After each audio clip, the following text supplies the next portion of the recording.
Hello, and welcome to the Saladcast on Sunday, the 29th of November, 2020. I'm your host, Dan Train. Joining me today, Zachary Burgess. That's what you get from staying indoors. And Robert Kemp. What, white thigh? Yeah. I mean, not the thighs specifically, but, other parts of you also white. All over whiteness. Yeah. You see, I thought it was some sort of chicken reference. Well, I'm sure it is. I'm sure they're not actually saying that their football players have particularly white thighs on that team. It's a pretty racist team. Are chickens white meat because they don't get enough sun? We've got too much feather in the way. I think it's just because they're small, right? Is that how that works? Yeah, how is that? How does that work? Because the dark meat is usually deeper inside than large birds. But like gamey birds and ducks are sort of darker, and they're not that much bigger than chickens. Yeah, they're kind of. Maybe they are. They're not strictly red meat, are they? But they're like a dark meat of some kind. But I love that word, gamey. Everyone seems to know what that means. They're like, "Oh, this is a bit gamey." It's like I don't actually know what it means at all. Like, have you never ever eaten like guinea fowl or? Do you know what it means, Zach? I think the closest bird to that end of the spectrum I would have eaten would have been duck, probably. Right. That's not quite. Yeah, that sort of counts, but it's gamey. Not quite. Yeah, not quite. Yeah. But no one actually, I bet the majority of people using that word don't actually know what they're saying. Probably. That's what I'm saying. they're just saying it's one of those birds that I've been told is a game bird, and therefore this must be gamey. I'm going to say this is gamey. This sounds smart at dinner conversation. Exactly. I mean, yeah, because who eats birds that have been actually hunted? You have to be quite posh, I imagine. It's only gamey meat if you can taste the lead.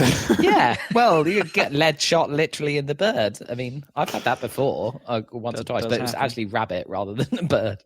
Mm. I guess rabbit can't be gamey then. Well, I don't know. I'd call it gamey because I don't know what I'm talking about. No, exactly. What does it even mean? Yeah, I don't know. It's like thing, it's right? like rich. I don't know. Yeah, I think it's some kind of texture, or maybe it's like because they run around all the time rather than yeah, it's like sitting around, stringy, more stringy or something. Maybe, or is it kind of like some sort of fattiness to it? Maybe, or yeah, maybe, or maybe not. But as you say, they've been running around a lot. Maybe it's. I couldn't tell you what gamey really means, but I'm going to say it anyway because I'm an idiot. Because it sounds dumb at dinner.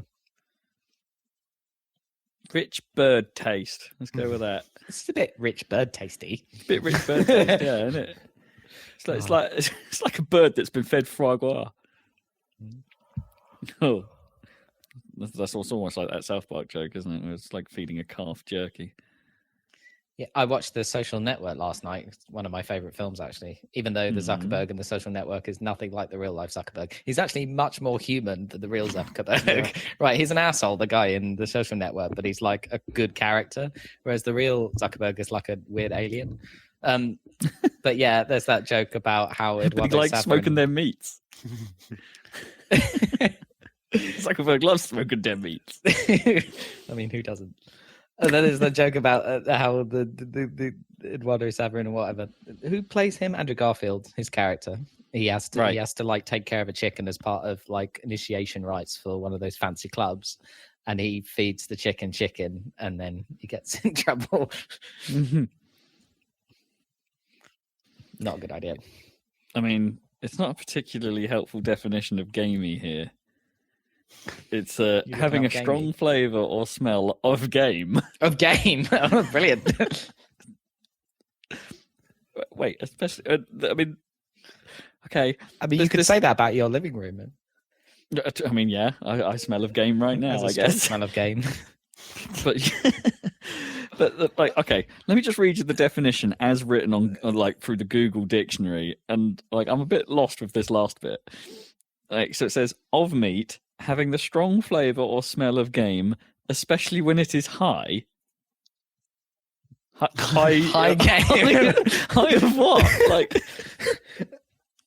that's when they laced all of the. Yeah, is that like Danny the Champion of the World, where they put like cocaine in the raisins or something, and then all their game birds drop dead because they're so high.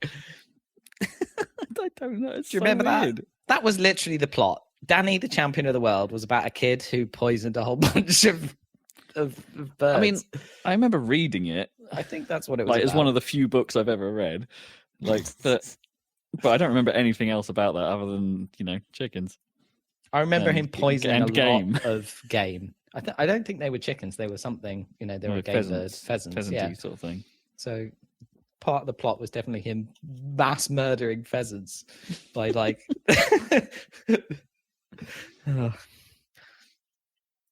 Good old Macaulay Culkin.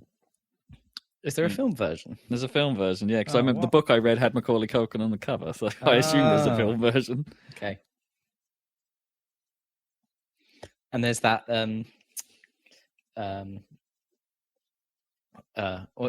who's the guy that damn the guy who did the Element song, Tom Lehrer. He's got a song about poisoning pigeons in the park, doesn't he? Do you know that one? My pulse will be quickening with each drop of strychnine. All right. Yeah, it's a fun one. Poisoning birds. Alternative meanings: risque, sordid, or sexually suggestive. Gamey? Oh, it was so gamey. That food is so gamey. Okay, that's weird. That does not sound right. Oh, hello. The ominous sound of USB disconnecting. Yeah, that was a bit weird. It seems all right now. Everyone knows that's a bad sign when they hear that. Yeah, news. I don't know what happened.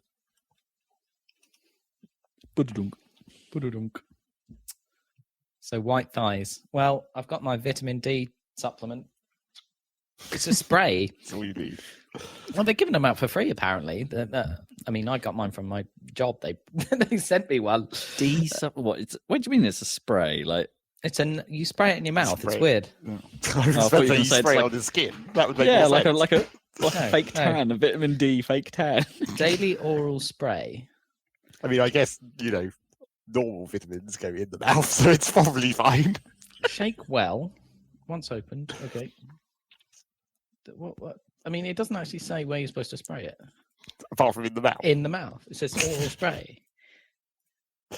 Not ocean spray. So you're not supposed to just like spray it down the back of your throat or something specific. Well, I spray It's it just onto like the just shove side it in of there my, and swallow. Yeah, I suppose the question is it inside intended of to my- absorb in via your mouth, or is it just a way to get you to swallow it? I don't think so, because otherwise you just. No, I don't know. Because some people don't like pills.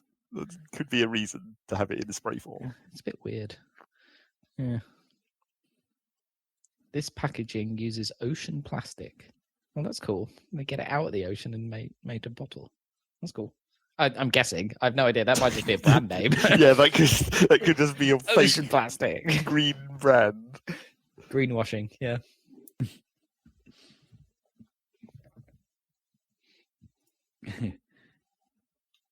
I heard a conspiracy that was probably true. Not conspiracy, but the whole concept of carbon footprint was invented by oil companies to make us individually feel responsible for something. Oh damn! Yeah. Oh man! How would that help them though? Well, because then we all puts the feel onus guilty on collectively, rather than Yeah. them, which like no matter what we do to reduce our carbon footprint compared to what they do. They've given you a way to analyze their problems. Yeah, but they refocus it onto you, right? Yeah, but not really though. You think about how many flights you take a year or whatever, and then not worry about like. Yeah, but you think about how many flights you take, and via the carbon footprint, you're saying how much oil am I using? Yeah. Oil companies. But you're not compared to industry and everything. You're not using. but It doesn't there's matter if you nothing- don't take 2 more flights There's a year. nothing you can do apart from that. Like you can't be like oil company. Totally change your processes to make oil better. Well, you can collectively, right? Sure, but no one does that. No, That's not because how they're that focused on like, works. oh no, But they've given you a way to rate them essentially. That can't be a good move. But it's like a different scale, an individual scale to like the way Well, that you would rate them, Yeah, but right? it's a scale that exists at all. Like before, Yeah. there was no way to analyze that unless Yeah, you I were like guess. in that industry.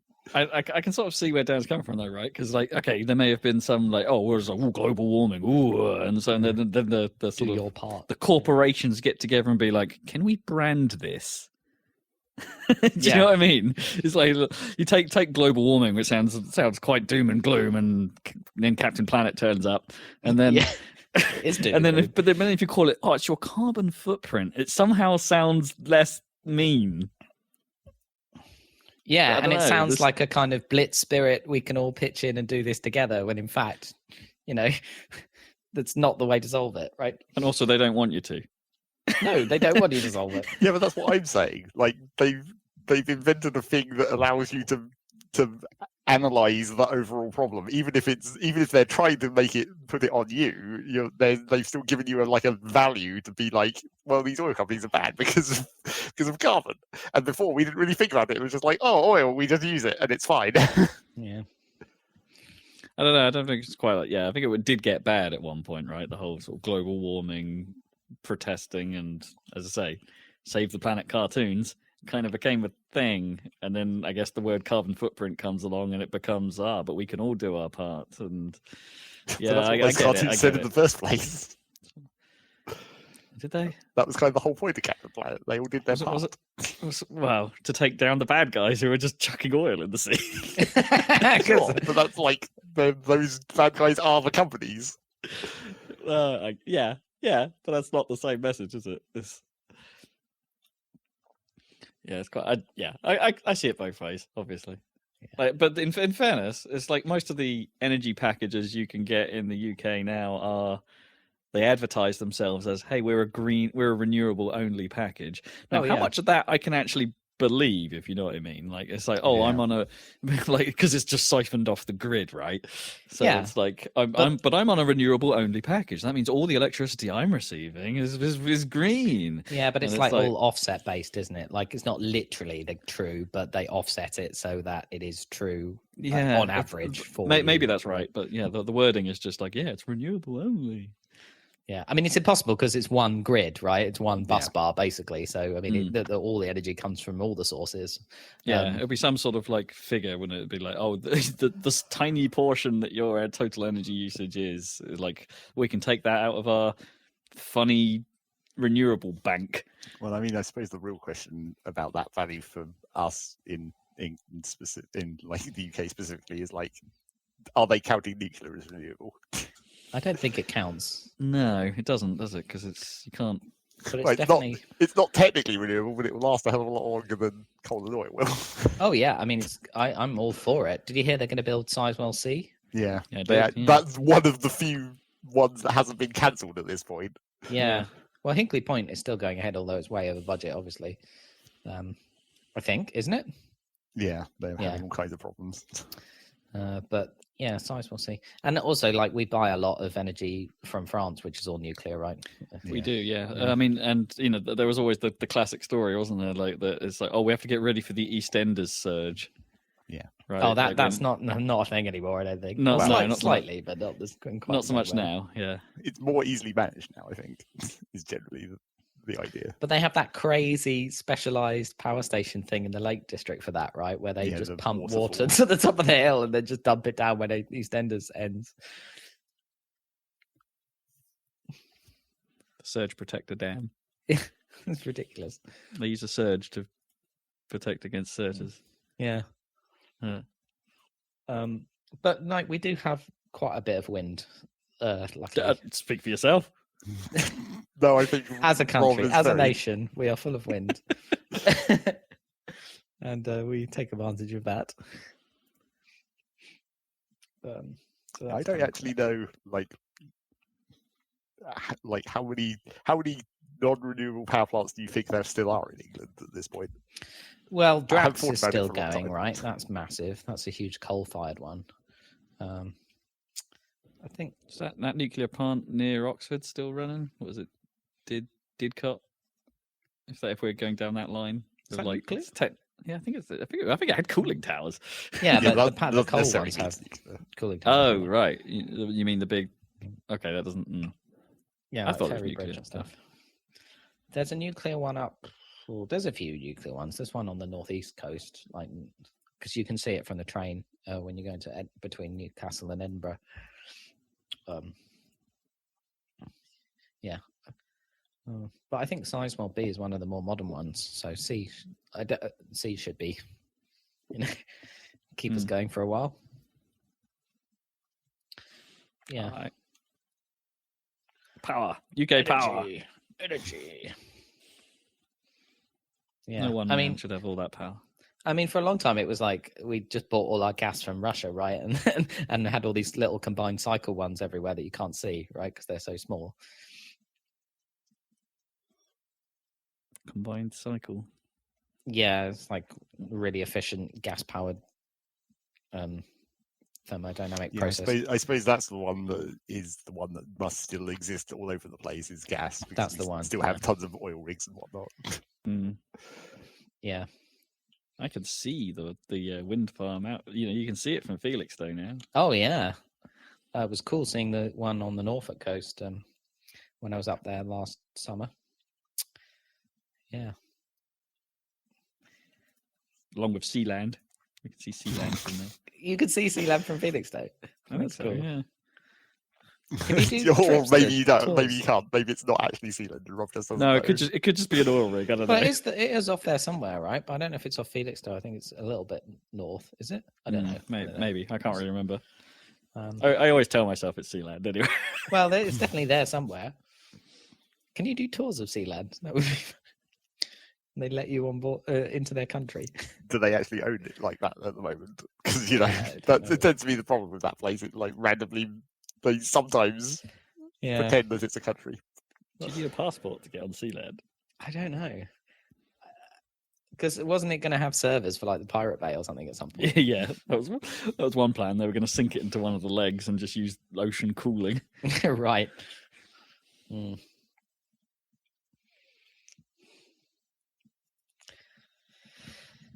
Just trying to look exactly where it is, but it's not really giving me a map. I perhaps should have just gone to maps.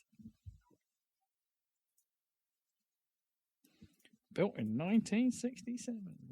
Really? That's quite late. Was it built then, or was it? Oh, I no, thought it was founded some kind in of 1967. Sorry. Right. I thought it was like a World War II platform or something. Maybe not. Yeah, I think it might have been.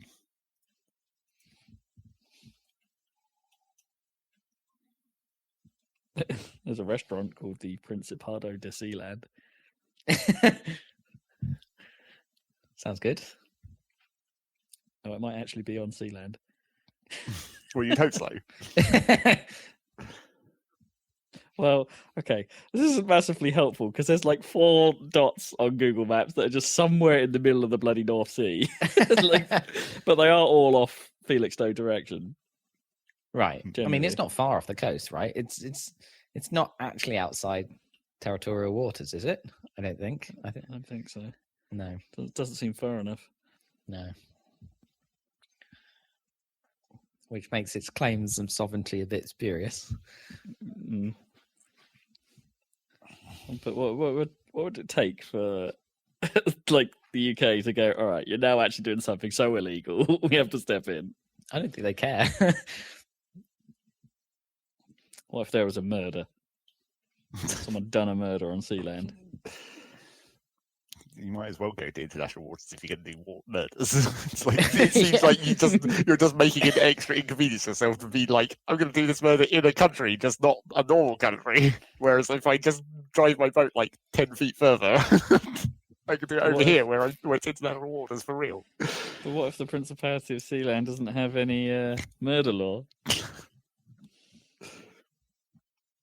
Everything is permitted. Nothing is true. I was watching a video about that, basically this exact conversation, where there was like two other places that were like unclaimed land, but like actually land, not like stupid sea platforms or whatever. Right. Where it's basically because of like various border disputes. There's just like some parts of land that neither side really wants. Right. And in a couple of cases, just some random dude just went in and were like, "Well, I claim this land." It's fine now. Whereabouts are they? I think there's one somewhere around like the Czechoslovakia area where their borders all got fucked up during that transition period, and there's one in between Egypt and Sudan, which is just like desert. So why would anyone want it anyway? Right. So they can get a massive payday. They can mine the spice.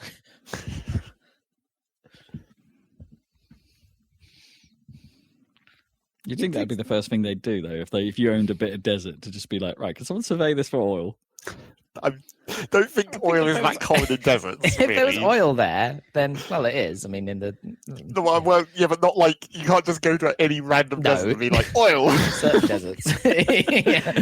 You'd check though, wouldn't you? Just in case. I presumably they're good enough at guessing to know that there isn't oil under there. Yeah, Otherwise, someone's probably you'd claim already it. checked the vicinity at least Yeah. in both of those countries. But it was unclaimed, so no one had a right to. Yeah, but the countries directly next to it probably already checked the bits that they do claim. But they might not have. I expect oil companies would be very enthusiastic about on-land oil at this point. I guess that's true. Yeah. Did you know that Los Angeles was basically built on an oil field, and it used to just have tons of oil pumps just all over in between the houses and shit? Yeah. Huh. It's absolutely crazy. And then that's where the volcanoes came up. Yeah, and all the tar pits and shit. It's just weird. Imagine that at the end of your street, there's just a huge oil derrick just pumping oil from underneath your house, and your house subsides. Oh boy. What a weird place.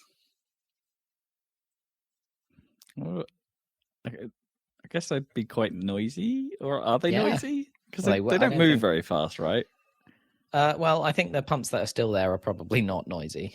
They're probably specialized, but at the time they off. would have been very noisy. Yeah, you can just imagine the dramatic creaking that thing makes. It's those nodding donkey things, right? They're not Yeah. that loud, are they? But I don't know. But if you lived near one, it'd be very annoying because it wouldn't stop, right? It would just keep going all day, all night. Meh. Yeah, it's got to be hella creaky.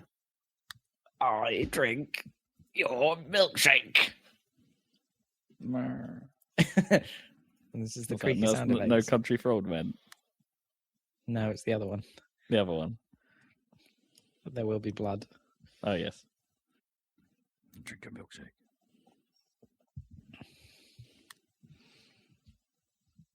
So yeah, that's your So yeah, electro-political news. oil industry news or something. What's that? Greenwashing. Yeah, it's a podcast about video games. I mean, Apparently. but we leave it to the imagination for a while. Yeah. Is there anything else going on in the land of kettles and houses and things like of such nature? No movement on the house front just yet. We found Domestic. another one we like, but we'll still need to actually sell our place before we can do any of that. Hurry up, people! Mhm. Bye. Bye. This is a one of a kind offer. Because Literally, there's only one of this house. so there's that, and the wife's car is dead. Oh, Pretty much, it's going to be a right pain to get the Mini repaired. At this point, it's significantly enough, so we're buying a new car. do you guys need two cars? I guess you do. I mean, under what's the opposite of unprecedented? Unprecedented times. During precedented before times. Yes. Then yeah, Yes. I guess you do. Yeah. Yeah, Fair enough. it would be. It's kind of how we do things. But right now, yeah, we get by. There's one moment where we suddenly realised, oh yeah, your car is dead, and I've got a dentist appointment today. Balls! Hmm. I'm gonna have to walk to my dentist. I fancy that. Get an Uber. No. Can't get an Uber in Ipswich. Yeah, that's true. Not a thing. Somehow, I can't Soon believe it's enough. not a thing. There'll Still, be robot Ubers everywhere. I appreciated the walk Well, there you go. on a mildly damp day. Reduce your carbon footprint. Well, yeah, I guess it helped my gums recover a little bit by the time I went back to work. Your funny gums. Well, yeah, because they can't do aerosol based treatments at the moment, or treatments that cause too much of a spray to come out of your mouth. Oh, so they can't use like Christ. electric tools or anything like that. Bloody So hell. if you're getting a hygienist job, it's all hand scrapery. Oh. Not the most pleasant. No. You do end up a bit sore for like a day or two afterwards. And they say like don't eat cold stuff after you had one of those, and I'm like, surely like having a nice cold drink is the best way to soothe your gums right now. I think they're more worried about the teeth part rather than the gums part at that point. I don't know. My gums are the problem, but Sure. funny gums. It's annoying that that's coming true. So what do you mean coming true? It was always true. Well, yeah, True but now ever since we said that. Like, but now it's a 20 years legitimate ago. problem. Whereas before it was just, oh, my gums look a bit funny. And now it's actually a dental issue.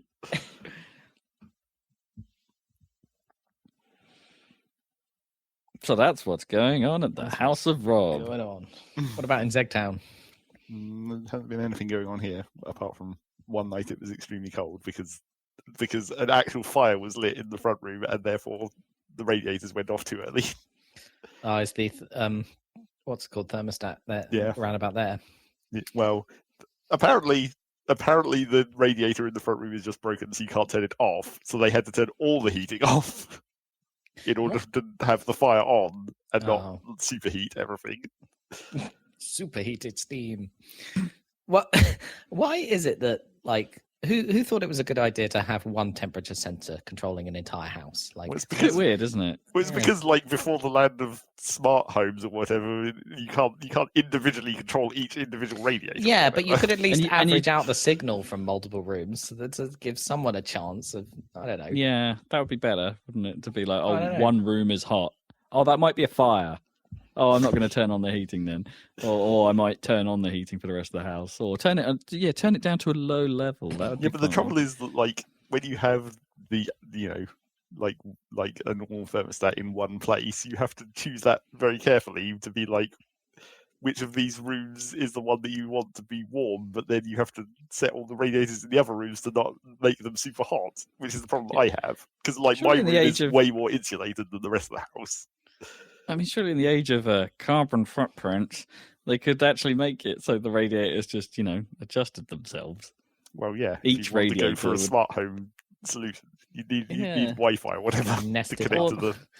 Or not even that far, maybe, like standardize it so it's in the pipe control or something. Well, yeah, maybe you So the could boiler- so attach the some boilers kind can of like choose to do that. thermostat directly on like the valve Yeah. in the room. Maybe. I mean, I think you can get those, actually, thinking about it. yeah. I think you can replace the valves on your on the radiator, the little twizzly, annoying, Twizzly crappy ones, bits. yeah. But possibly that might be less efficient. Like if the boiler has to keep turning on and off all the time rather than just doing one big burst. Maybe. It depends on what kind of boiler you got and what kind of combination sort of system. If you're like using hot water from tanks still, then that might actually not actually be so bad. I don't think anyone's using hot water for tanks still. We've got a tank. The place we looked at that we like had a massive ass tank. Yeah. It's not that unusual. Like, and it's, I don't know. It's I know becoming that- less usual. It's because becoming I less think usual. modern I mean, boilers don't I work think like we've that. got a weird hybrid system, and that it's technically a combi boiler, but it's also got a tank. It's strange. I mean, I wish we had a tank because then our water pressure would suck less. If it sucks, that's probably the wrong kind of pressure. Yeah, exactly. Man, I thought it was hilarious that we discovered when we had bad water pressure in the house that it's like, oh, wait, that's because nobody actually fully opened the isolator after we moved in. It's like it's always been a little bit closed off. And we're like, really? oh, that's why the water doesn't get upstairs very well. Because the entire time you've had it partially shut off. Yeah. I think we mentioned this before last time we talked about this. It's like I feel like I need to check that in our house just in case. Like when we last had the boiler service or whatever, it got turned off and didn't get fully turned back on. But it's always been like this since we've had this boiler, and it's been serviced since then. So if they failed twice in that way, that would be acceptable. It's just really the most annoying thing is like we have somehow we've developed like 1980s shower where if someone turns on the water, the temperature of the shower changes. Right. Oh god, It's like that that's should the not be worst. possible in this Classic shower. day and age, for God's sake. I mean, the pressure changes on mine, but not the temperature. Yeah, we get that. But the problem with that that makes it much, much worse is that our washing machine, being a like modern washing machine, injects water in like small bursts. So if you happen to be having a shower while the washing machine is going, the temperature never stabilizes. It's just constantly changing between hot and cold.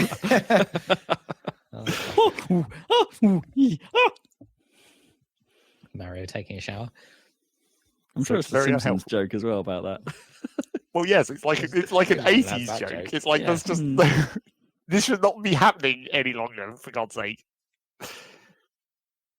Damn you modern houses, as I always say. Your house is Goddamn badly modern. designed. Well, no, but the part of it that is the most modern, Right, the boiler that's and the shower, Right. are the bits that suck. Yeah. Get new stuff. I guess that's more to do with the actual pipe work, right? In the shower, because the shower has to be the thing that changes Yeah, because how the it's shower is outputting. heating the water directly. Because it must just. Oh, you've got an electric shower, have you? Rather Yes, than a- that's what I'm talking about. Is an Shower electric shower. And then obviously, because when the water pressure changes due to other water usage, that's what affects the temperature of the shower because the water's going through it faster or slower. Oh, I understand now. I thought the electric shower would just do a better job. Of, No, you'd think You so. know, Yeah. But I guess it can only react so fast, I suppose, Yeah. for safety's reasons as well. Safety, what? Like, because burning you, like, we need to make sure people can burn themselves. Well, no, it's the opposite of that. It's like if the water flow suddenly dropped off really quickly and it just ramped the temperature insanely high. Yeah, I must be doing some level of it, but clearly not enough. So you guys got sort of Boris friendly Christmas plans? Boris friendly. I don't know. I don't think we've had a Christmas where like anyone has been over this house for the last 2 or 3 years. So it's not really bothering us, I guess. Really? I What, mean, not does even your you. sister not come back to or visit or? I think that's the only person, and she's been over here tons anyway because of the baby. So I mean, I Right. didn't know. Congrats. that's old news at this point. Hmm. Okay, is she in like one of those bubble things with your parents or whatever? I mean, I assume so. Okay, or is A it just like support I'll just bubble. cheat the system? Cops will beat your house at any minute. Yeah, Yeah, they Because I will was now. like, what about the other side of the family? Do they not? Has it been decided that we're the ones that care? But that's the whole thing, there, isn't it? There's the whole thing about this, the bubbling system and the household limits and all that. It's like you're having to make sacrifices somewhere. So I don't care. And Christmas is not going to change for me in any way, probably. I mean, just I can't. can't- It means I can't go over to Rob's house, eat too much pizza, and then throw up like I did that one time. Oh, I bet you could. Oh, I bet you could. We can still do that. I reckon you could be my one household, or whatever the that rules are. I don't know. You get yeah, free no, at Christmas, that's- though, right? That's what the stupid rule is. 3 households, yeah. So technically, But it's not all at once, is it? So could you cycle them out? I can't remember. Like, can you I don't think you trade could- one house yeah. at a time? no, probably not. Hmm. Yeah. Designated. Are you Yeah, but staying- you're not a whole household. You're just. Yeah, but that's not how You're like that a- works. I'm also not living entirely by myself, which would be how that would work. Yeah, if it that's was- how that would work. Yeah. If that was true, you'd just have a permanent support bubble, I mean, I guess. and then even lockdown doesn't count then. Costs a lot for that perma bubble. You only get that in the late game. It's a perk for living on your own. Yeah. If you call that a perk, I guess.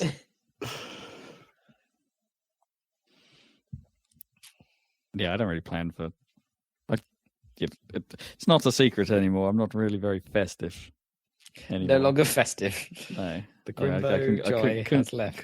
couldn't give a monkeys, Right. honestly. It's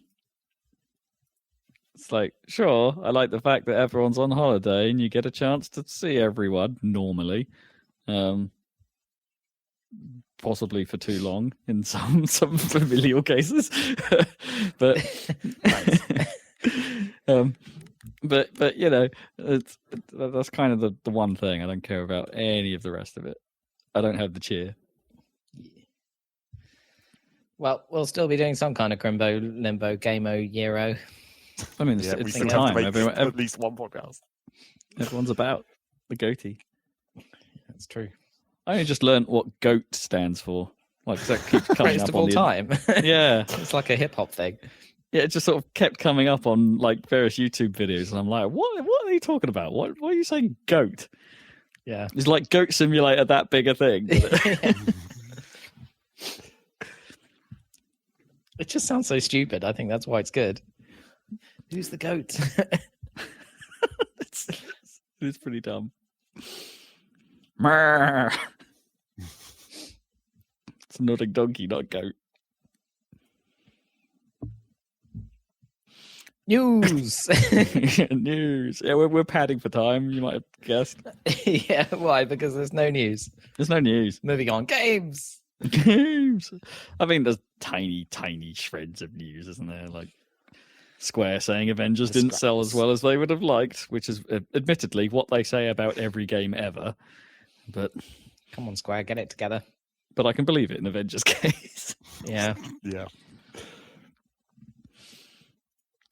What else we got? Nintendo news. Mario Maker is no longer accepting new courses on the Wii U.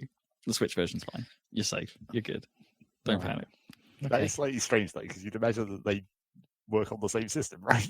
I know, but Nintendo, I think they've been fairly quick to turn off games with online functionality in the past. Yeah, but yeah, I guess it's weirder in Mario Maker's case. Yeah, they're probably patching the new version and can't be bothered to patch the old version. Well, it's because it's the same game. Oh, maybe. Like, you'd think they must be using the same server, right? I wonder if it's a security fix or something like that, something in like at protocol level, where it's just like, oh hey, the Wii U doesn't have that level of security, so sod it, I guess. Or, maybe they're just trying to incentivize the remaining stragglers to just buy a Switch. I mean, can't imagine there's that many. No, I guess Mario Maker 2 is enough of a upgrade, I guess, because it's got all the Mario Maker 1 stuff in it. Yeah, if you like Mario Maker, then well, not all of it actually, isn't it missing like all the crazy amiibo stuff and I think some all the costumes and things, but the core pieces anyway. Pieces. If you really love that GameCube controller and think that's the way that Super Mario Sunshine was supposed to be played, you're in luck because you can do that now on the Switch version. Oh, good. With the Smash Brothers GameCube controllers. Any GameCube controllers, because the Smash Brothers controllers are, fully GameCube compatible as well, theoretically. Although I've never tried. Right. What do you need again? Some kind of adapter thing? There's an adapter, yeah. There's a USB device that takes up 2 USB ports, bizarrely, but then you can plug 4 GameCube controllers into it. I do still wish that they had made actual legitimate USB GameCube controllers. That would have been a much better solution. That would have been nice. I never tried. A bit in my head is always like, I should probably try that adapter on PC and see what happens. Yeah. See if it's even possible to get that working. See what a PC makes of 2 USB ports for some reason. Yeah, because then I could try playing F-Zero, my Dolphin emulated version of F-Zero GX with a GameCube controller, and it's like this is the real stuff. Yeah, that'd be good. Although probably running at a higher frame rate and resolution. No, not so much frame rate. You can't really. You can't really push it. Okay. With 60. Yeah, I mean, too many games are designed for their frame rate, right? So it's not generally a good idea. But you can definitely up-res it. So there's that. What else is going on? IO Interactive, the previously owned by Square Enix developers that are famous for the Hitman series, or the current Hitman. Oh no, it's probably all the Hitman games, I guess. But yeah, they're doing well for their current line. Is it the World of Assassination trilogy? They call it Assassination. Assassination. But They're making kind a of Bond game. they're making a Bond game. Yeah. That was the appropriate accidental accent you did there. This is my my Sean Connery tribute. The late Sean Connery. Yeah. Yeah, so they're making a Bond game because I guess they're done with Hitman for a while. Now that they've finished their trilogy. That could be cool. It could be cool. I've got absolutely no idea what they're doing it on. Is it going to be like covered in Daniel Craig, or is it going to be like just some kind of separate Bondy thing? I mean, how many good Bond games have there been? GoldenEye. That's it. I mean, that's clearly the best. I mean, that one on Wii the GoldenEye remake wasn't terrible. Yes, it was, wasn't it? It was all right. Okay. It was a different game, but it was all right. There wasn't that one where there was a game specific Bond story or something like. Didn't have that singer. Oh, I can't remember her name now. That wasn't there a singer involved that was in it. It was like a 360 era Bond game. I think that rings a bell. Yeah, I can't remember what it was called now, or who the singer was. I think it had Daniel Craig in it. But... What could you do? Maybe you could do like an Alpha Protocol style RPG or something. I mean, yeah, that'd be kind of sweet. I guess IO would probably be able to do that. You know what it is? It's just going to be a skin on Hitman, isn't it? Well, yeah. Bond probably. turns up at a giant party and kills a dude. Well, he is 007. And then drives away very quickly. Yeah. I mean, it might be kind of cool if they could... Or maybe if they could like extend Hitman to include more like just open combat, like Bond sometimes gets into. Yeah, make it less about full stealth. That could be good. Yeah, I think it'd be cool if they did a kind of, Black Ops style kind of through the 60s, through the generations kind of thing. Oh well, didn't they do that as well? Wasn't that called like Bond Legends? Right. Okay. I don't mean literally have the different actors, but I just mean like have a story that is set in the past. Screw it, set it in the 60s. I'm all for that. Yeah, that'd be cool. I'd be more up for that than like a modern Bond. Game personally. You'd hype at all for that new Bond film? No. Well, apart, no. I mean, I'm hyped for that. What I can't remember her name, but where she's in a ridiculous ball gown firing Uzis. But I think most of the shots of her in the movie are probably in that trailer. So I'm good with just having the trailer. I think I keep getting. Is she the same? I think I'm getting. She's her the one mixed up from with someone else. Knives But is she Out. Oh, right, from Knives Out. Okay, yeah. Okay. Also a good film. Yeah. I'm pretty sure she's going to be barely in it, but yeah, it's worth it for the visual. As it were. I keep getting the thing I keep getting confused is I'm pretty sure there's an actress in the Bond film that's also in Death that might have played not Quiet, some other stupidly named character in Death Stranding. Oh. I mean, lady with the spiky suit. That's just how much Death Stranding I remember now. Yeah, her name was. I'm fragile, but I'm not that fragile. Yeah, she just pronounces it like 5 different ways. Fragile. Yeah, she is in it, isn't she? Fragile. Yeah, I think it's the same person. Fragile. That was stupid. Not as stupid as Quiet. Quiet was really stupid. She breathes through her skin. Yeah, right. God. Fucking totally silent boobula lady who wears no clothes at all, suffering from some form of Wolbachia. Yeah, Wolbachia. Oh, that was just so ridiculous. I never used her at all because she looked so stupid in the helicopter with no clothes on that I just took D-Dog for every single mission, so I have no idea what Quiet is like. I think I used Quiet quite a lot. But she does lean into you in the in the helicopter. Ugh. Kojima knows what he's doing. Unfortunately, he does. Unfortunately, yeah. Yeah. So there was that news. What else we got? Seriously, what else we got?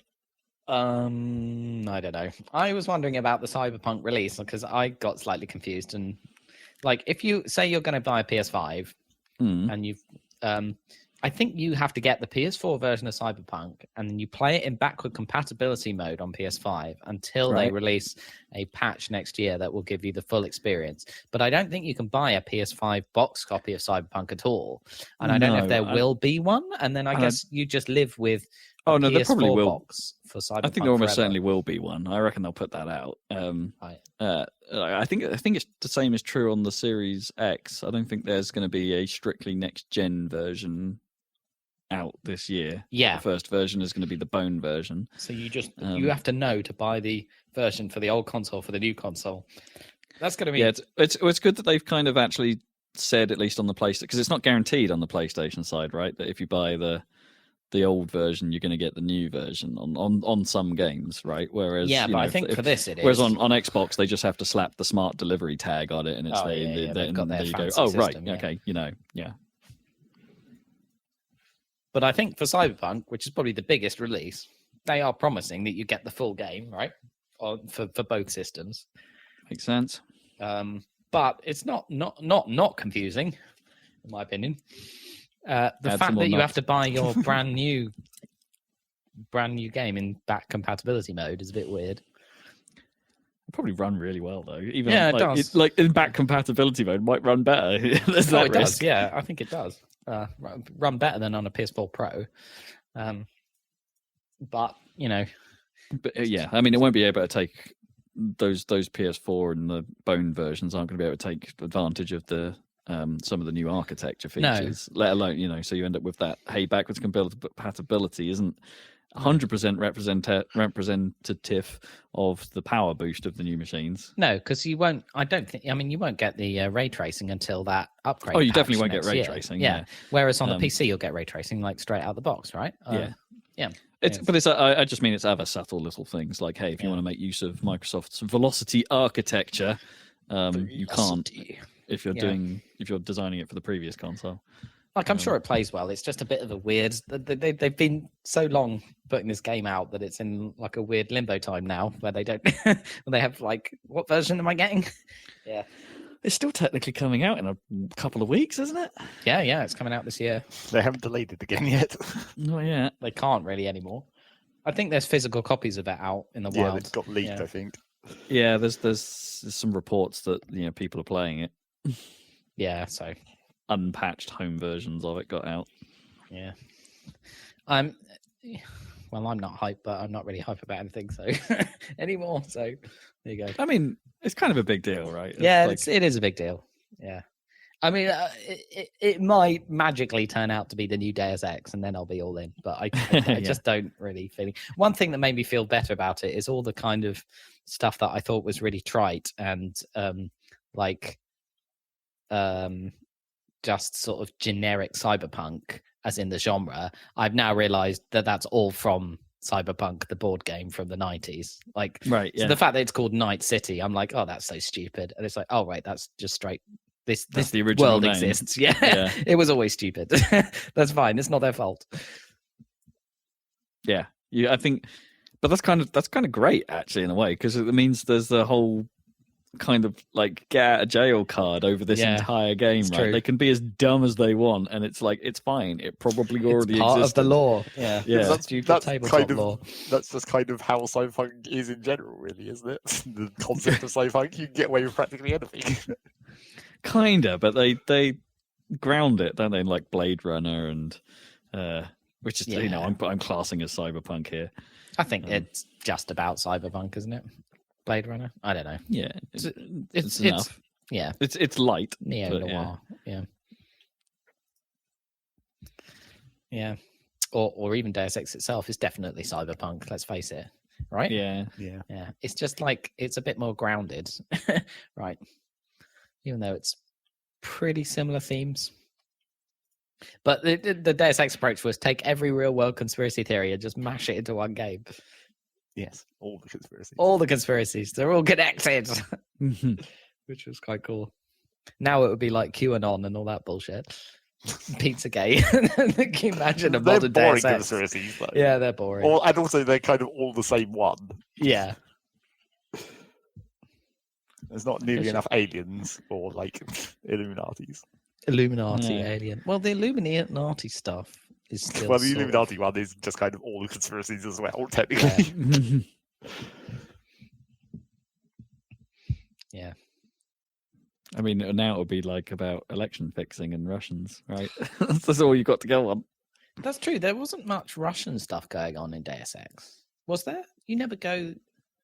I can't remember. No, it was the Chinese. Oh, it was the Chinese. Yeah, it was all the Chinese, right? Because it was Hong Kong and everything. Yeah. Yeah. Oh, it'll be North Korea, won't it? Of course it would. They just have to swap China for North Korea, and there you go. Problem solved. It would be North Korea. No one's going to believe that. That was like Homefront when North Korea invades the US, and everyone was like, "This is super dumb." Yeah. I mean, Deus Ex, they just carried like on with the Chinese theme, right? So even in the more modern ones, like you actually go to Shanghai and stuff, right? Shenzhen. Yeah. Don't you? Yeah. They just But rolled no into one knows that what idea. goes on there. It could be like it's all behind some kind of cyber curtain, and it's all. But then Blade Runner 1982, like it was set in Los Angeles, but everyone's speaking like Chinese, right?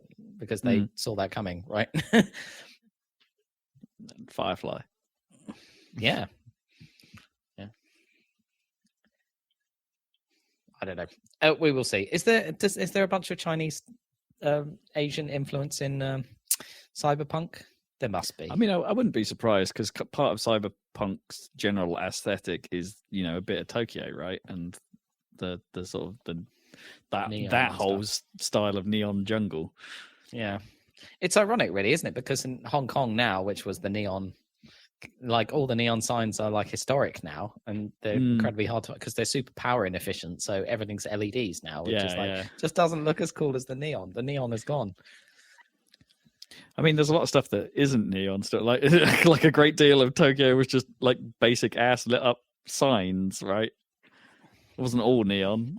There was a lot of like, here's a bit of. Well, I don't think here's a box with a light behind a poster. I don't know if it was ever all like neon, like because neon tubes are not actually the easiest thing to make signs out of. No, it wasn't easy, but there was some real craft to it. I think in Hong Kong. Sure, but like not everyone, not like literally everyone had them. It was just like the famous areas, ones. Yeah. But yeah, it's all gone. Giant video screens, like Piccadilly Circus. More effective advertising, I guess. Well, because you can change them. You can change them. Yeah. They just don't look as cool. Yeah. Cyberpunk.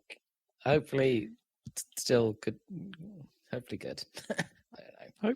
Hopefully good. Just need to give it a chance and not be like I feel like I'm going to be hypercritical of all the dialogue and be super aware that it's cheesy and stupid. Just let it alone. Just let it be stupid. Hopefully you won't have to give it a chance in the same way you had to that people had to give like Witcher 2 and 3 a chance of just like the start of the game is just ass. Yeah, it could be though. Yeah, we'll see. A bit skeptical of the class, you choose one of the choices is you start in the desert or something. Oh, weird. Rather than in the city. But then you'll have a nice moment where you by that.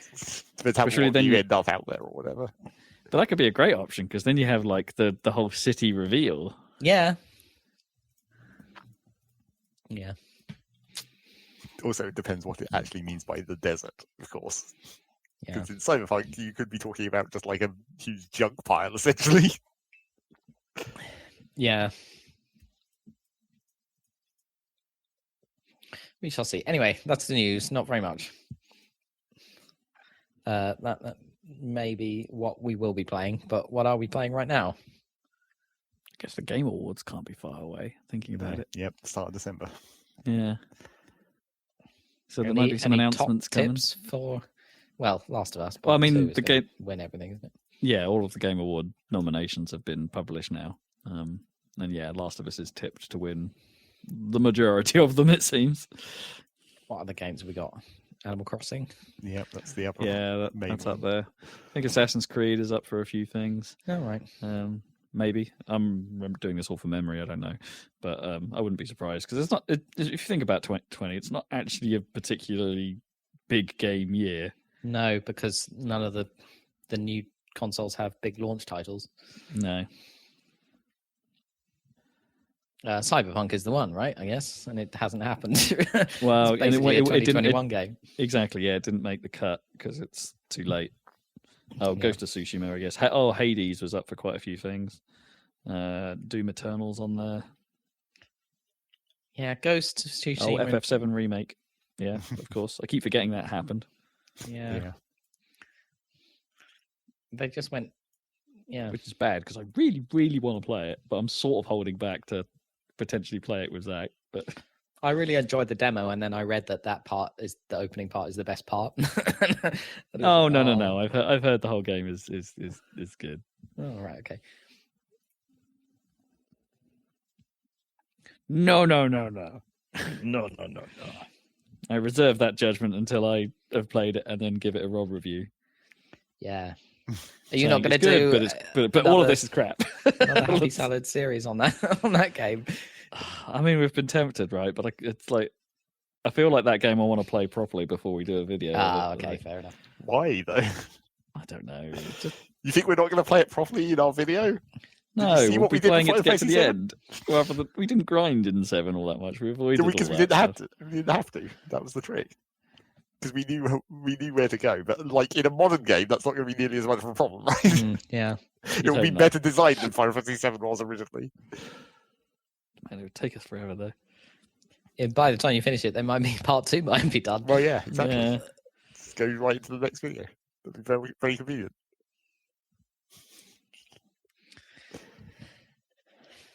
Right, but what have you been playing over the past couple of weeks, Rob?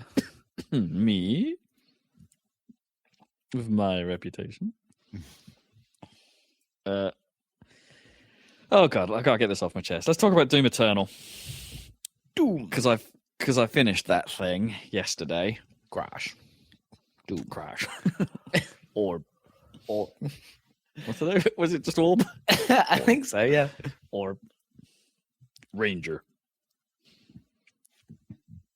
That was I cannot think of those Quake 3 sounds now without thinking about how we modified Revolt to play those sound effects instead. But like, so it's like when you're upside down and it's going doom, doom, doom, doom, doom. Jump here to reach the armor. Humiliation. Yeah, you can unlock the Quake 3 intro music as something you can play in Doom Eternal.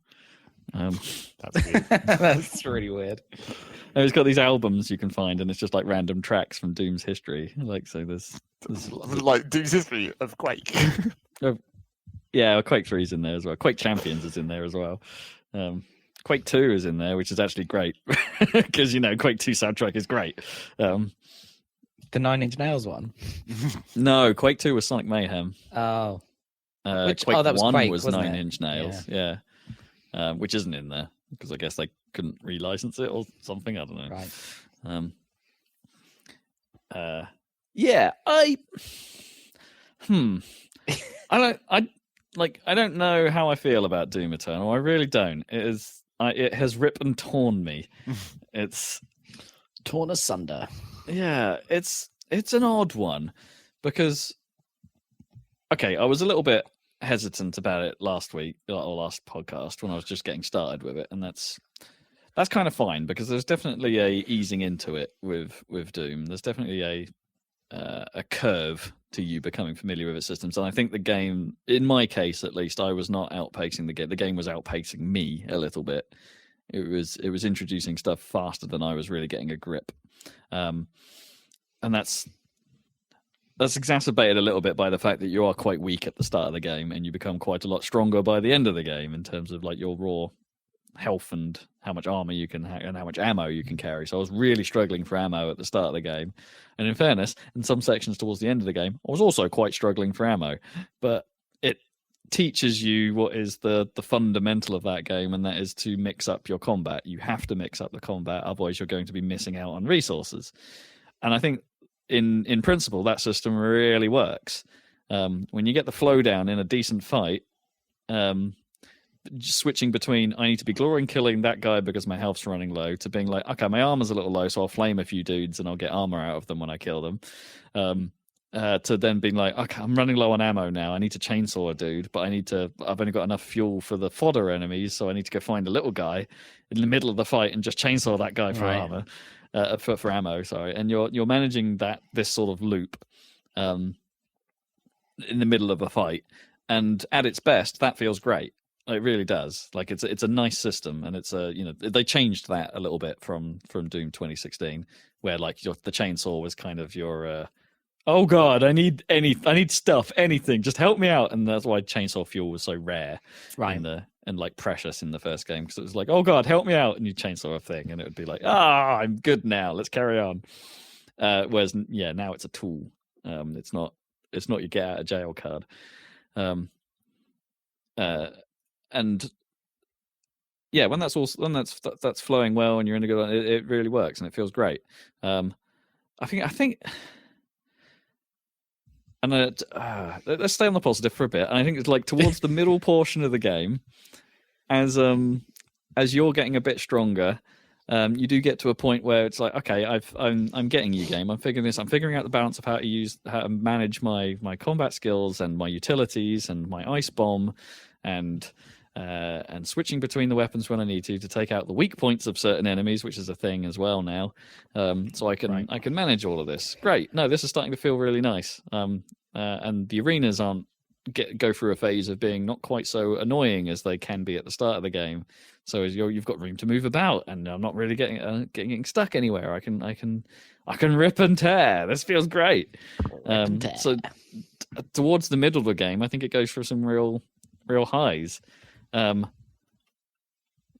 then it really starts to fall apart for me at the back half, like utterly fall apart, like not even just a little bit fall apart, like really, really go down the drain. It's like, so really?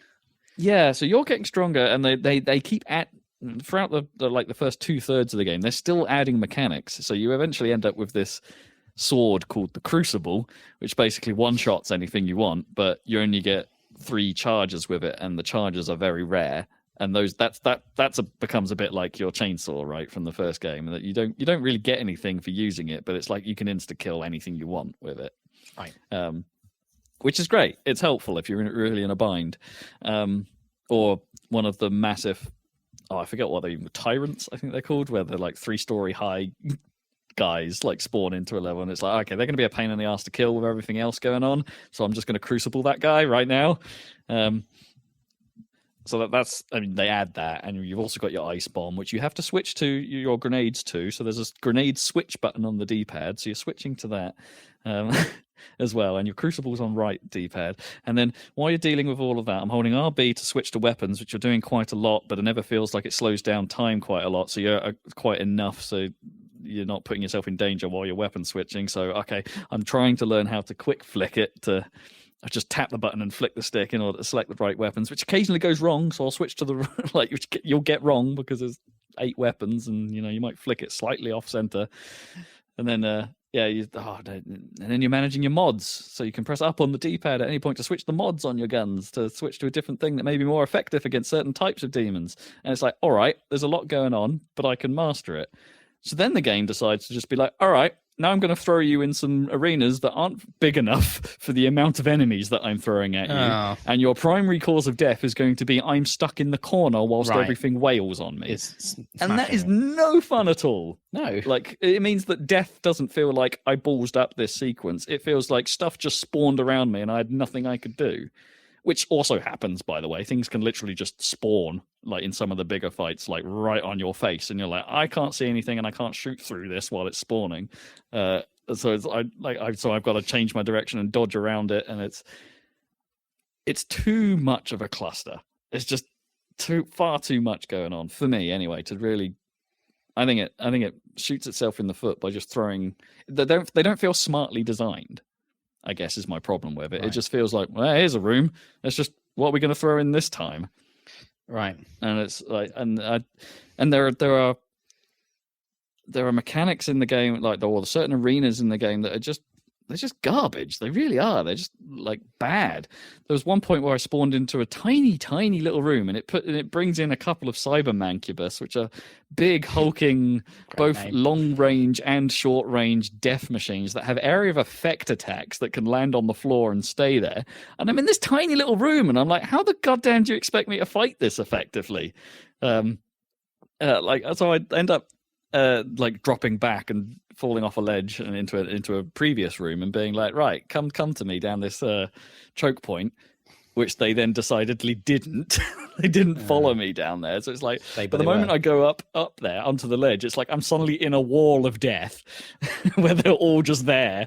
And it's like, I can't get around this section. It's like there's just moments like that scattered through, especially the back half of the game, where it's just like, this is garbage. It's like, so it's like mostly the arena design rather than the enemy design, or. Well, yeah, it's the arena design combined with just how much they throw at you, right? And that is absolutely compounded in the last level, which has some of the biggest fights in the game. And conveniently on occasions some of the biggest arenas, so it's a little more manageable in spots, but you still get the problem where something can spawn right next to you that you don't really realize, or I don't feel like I can have a proper fight with anything because I'm constantly having to move around, just try and do the loop, but then I'm missing getting resources because I'm doing a loop rather than focusing on getting rid of nasty targets. And I'm sure in some of the fights where it's like, if you're not killing quick enough, things are still spawning. Right. So like there's like a spawn over time, I think, in some fights, rather than a spawn when you kill I mean, it's probably both. There's probably some combination of things. So there were definitely some fights where it's like, all right, unless I dispatch these guys quickly, I'm going to get overwhelmed and stuck in the corner, which is fine, but it means it might take a couple of attempts to do it right. Which then leads me to the extra life system, which I can't work out if it's a godsend or one of the worst designs in this game, because it means it totally mitigates the problem where if you just get utterly like stuck somewhere and it's like, there's nothing I can do right now, I'm just going to die because I'm stuck in a corner. You'll not die. You'll burn a life and you'll come back on some amount of health, but you'll still be like vulnerable whilst you're respawning, so you can still get hurt quite a bit before you get out of the corner, but then at least you're back in the fight and you've burnt your life, which feels kind of like you're cheating the whole time to some extent, because it's just like, well, if that went wrong, I'd quite like to do that encounter again, but you've just burnt a life, and so I'm just carrying on as if nothing mattered. So I don't know if that feels great. But then that's sort of weirdly made worse by the fact that if you did burn a life during a fight and you choose to reload the checkpoint and go like, you know what, I want to have another go at that, I want to do it better, your lives that you burnt stay burnt. You don't get them back by reloading the checkpoint and saying, I want to do this again. It's like, no, they're gone. it's like your one-up stash is permanently lost. Okay. Which I think is weird. I mean, you can go, like, if you really want to, you can go and replay older missions, and I think you can get all the one-ups again. So you could actually restock if you fancied replaying old levels, which, by the way, is actually kind of fun once you've powered up. Right. Like you take your fully powered up Slayer and go and play the early levels, and it's just a walkover. It's great. Yeah, and actually, like, kind of leads me to another one of my problems, which is, I think, like, okay, Doom 2016 had this as well, but you're spending a lot of time stopping and looking at the map and checking for secrets in between fights, which you need to do because that's how you power up a lot of stuff. And it sort of ruins the flow of what Doom is for me. I'm stopping all the time and being like, okay, there's a route up there. Now I'm looking around the environment and doing the stuff. And all I really want to be doing is, kind of doing Doom stuff. Well, the trouble is that, like, technically that is being faithful to, like, original Doom. Yeah, but there is so much of it. There's levels where there's 20 or 30 odd collectibles in every level, and you need to find them because you're not 100% sure, at least until you power up your suit later on, whether they are actual power-ups or they're just collectibles. And it gets a bit. There was a better way to solve that problem, because, like, I don't know. If you're thinking about old Doom, you're either looking at the map or you're just rubbing against every wall hitting E. Yeah, well, Doom, the power ups are only really like, oh, you're going to get some more health, or you're going to get some ammo, or maybe a gun early throughout that campaign, I guess. Whereas here, it's like, oh no, this is an upgrade point I need to spend on my suit, which is a permanent upgrade, or this may lead to a secret encounter with which I need to do in order to get a weapon point so I can upgrade my mods. And it's stuff like that. It is a necessity to go and hunt that stuff out, and like going back to the early levels that I've already cleaned out and then just romping through them in one quick go. Way more fun. Seriously, I think I prefer just the flow of just I'm going to keep going. I'm not going to stop for finding all these secrets because I've already found them. Let's just get through the level and go. And then the pace feels nicer to me. It feels great. Just keep going. Yeah, so there's that side of it. I think the way it tutorializes also gets really annoying as well, like because it's introducing stuff frequently, and it only really became jarring towards the end. Is there a lot that it has to introduce? There's loads of stuff, right? So you've got your gun. So every time you find a gun, you get a little pop up on screen telling you what the gun's good at. Whenever you encounter a new enemy, before you even see that enemy with your eyes, normally there's a pop-up on screen that says that tells you what that enemy is and what its weak point is. Like the game will just stop and put a thing on screen, which kind of takes away that whole "what the hell is that" moment when you enter, like, because you don't have that. It's just like you immediately tells you. Yeah, I've stepped in. The fight has only just begun, and it's put a prompt on screen saying "Archvile, you need to do this to stop it from summoning creatures," and I'm like, I guess there's an Archvile in this fight then that I've never seen before. And yeah, so every time you encounter a new mechanic, it stops and puts a prompt on screen rather than giving you a discovery thing, or letting you experience new enemies. Just like, oh, what is that? Which I think is kind of important in a shooter, right? You kind of want to see something and have it organically introduced rather than the game just going, hang on a minute. That's a classic moment in previous Doom games, right? It's like, oh, what is this? I don't want it to sort of go like, hang on a minute, guys, put your weapons down for a moment. I'm just going to read the manual. Yeah, but we're running into the exact opposite end of the same problem that we always have, where if you didn't know, you'd go in there and just die from something that you didn't know. Well, it's trying to give you information, but it's just giving you information rather than letting you learn it. But is that better? In this case, no. I think it's unnecessary. I think the game pointing out that, I think when they introduced Revenants, which are the classic, they were in Doom 2016. These are the skeleton-looking dudes that have missile launchers on their back. They introduce those and immediately tell you that it's like, hey, if you shoot off the rocket packs, that's their weak point, so you can take out their missile capabilities. And it does that as when you first see them in a fight, and it's like, you can shoot their weak points for massive damage. And it's like, well, fine, but maybe give me give me a way of discovering that more organically than just immediately telling me this is how you kill the thing quicker. I mean, it would be more the frustration of that classically is if you die from it. If you die from something that you didn't work out in your first attempt, then that's the frustration. Well, but if it's things that are too simple, then that's frustrating in the opposite direction. Yeah, here's the thing. I don't know if there's any one concept in there that you couldn't necessarily figure out. Okay, so let's go back to that Archvile guy. He's a bit different because he summons demons, and he summons buffed demons as well, which are also friggin' annoying. Buffed demons do lots more damage, and they move at light speed. They're ridiculous. And it's just like, okay, I've clearly got to take this guy out. But of course, the room is full of things trying to kill me, and this guy likes to stand still a lot and put a shield up in front of him, and he takes quite a lot of damage. So what can I do? Right, I have to get behind him, he tends to hang out in corners as well, which is friggin' annoying as well, because then you can just get bum rushed into a bloody corner, which is one of my problems with the combat. So yeah, I have to get behind his shield, shoot him a bit to stop the summoning, but then I can't stay there to actually do much damage to him because there's a horde of stuff following me. And then, yeah, I mean, it's not, you could have figured that out. It wouldn't be too much of he puts this giant orange wall in front of him, and it's like, that would be kind of obvious. That's kind of stand out to be like, oh, there's a thing I need to go and deal with. You didn't need to stop and tell me. There are some concepts where it's like, okay, I appreciate you actually told me what this section is about, because there are, I think this sucks. Actually, I hate this mechanic. There's these stages where occasionally there'll be a buff totem in the encounter, which just means there's one part of the current room you're in where there's a thing you can punch. But while that thing is in existence, all the bad guys in the area are buffed and ridiculous. So basically what you've got to do is just, and some stuff keeps spawning while the buff totem's around.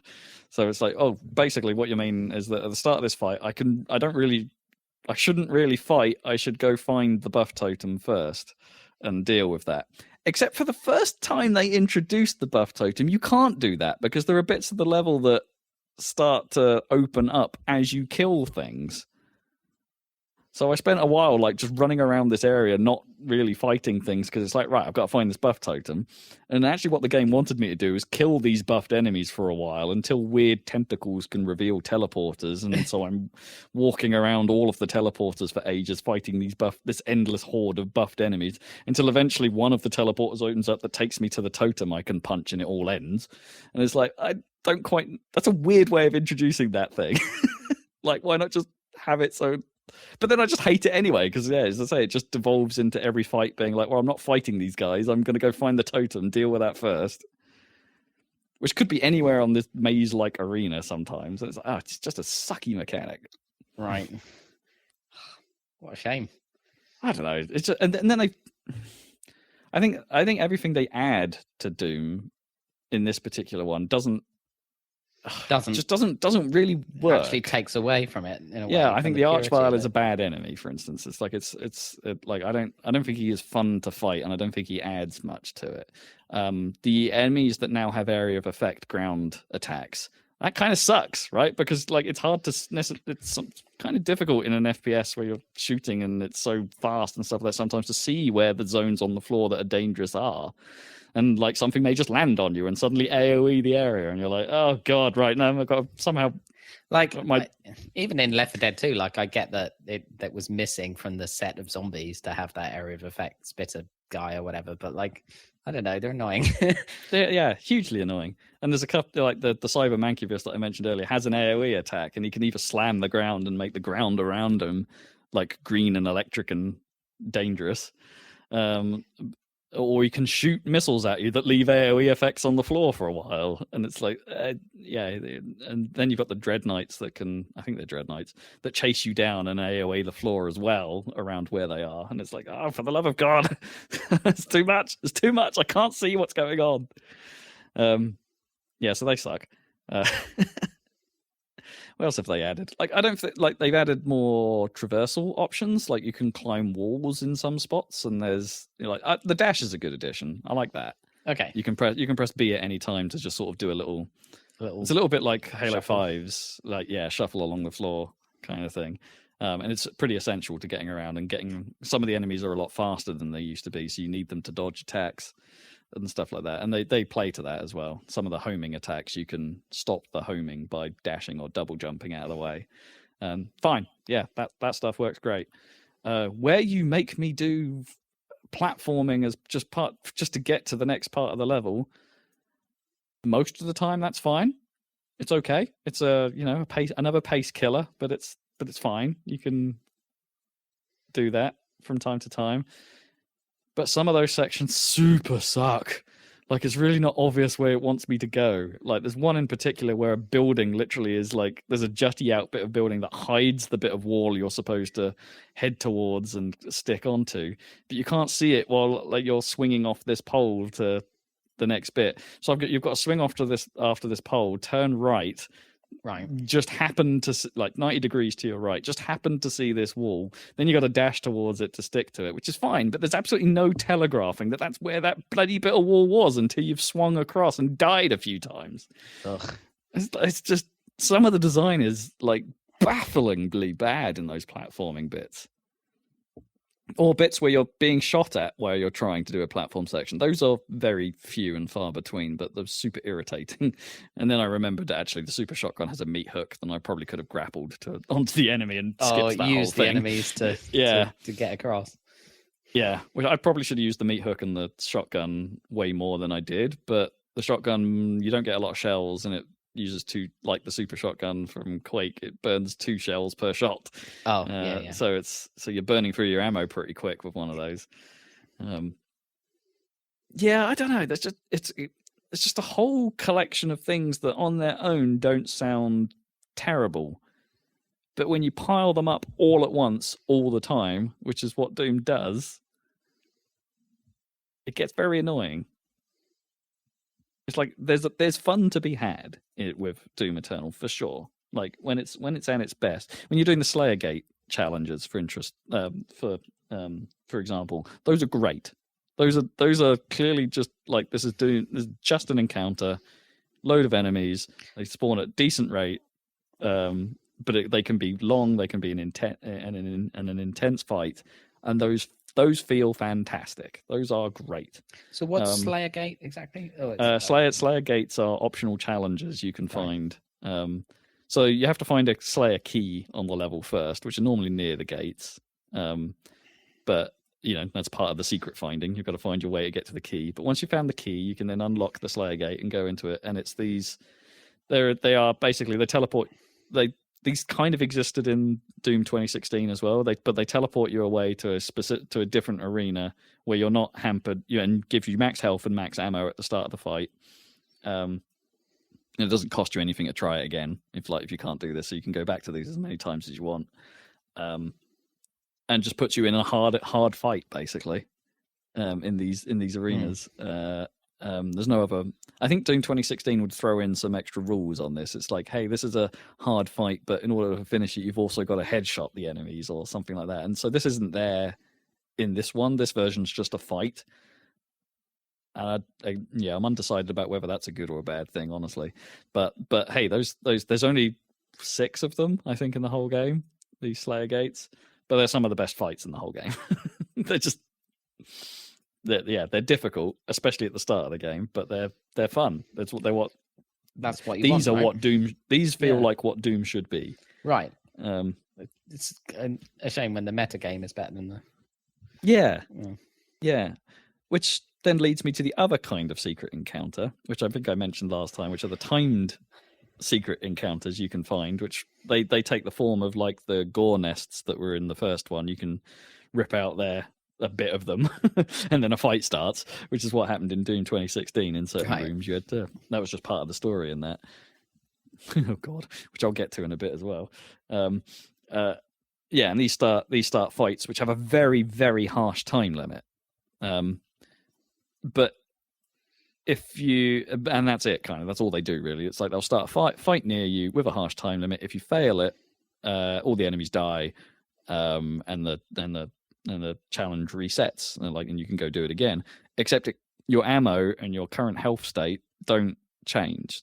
So every time you attempt it, you're potentially burning ammo and you're potentially burning health to give it a go.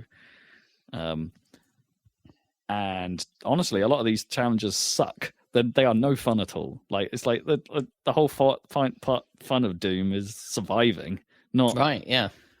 Not hey, I want to do all this stuff within 20 seconds or something, because basically what that ends up coming down to towards the end of the game is like, have I got some BFG ammo? Yeah, all right, cool, let's do this fight the first time and let me just run around and see where see where the enemies are and see what they've spawned, but I'm not going to burn any ammo. I'm just going to run around, well, maybe kill a couple of the fodder and prop up my health and armor a little bit maybe, but let's just run down the clock on this.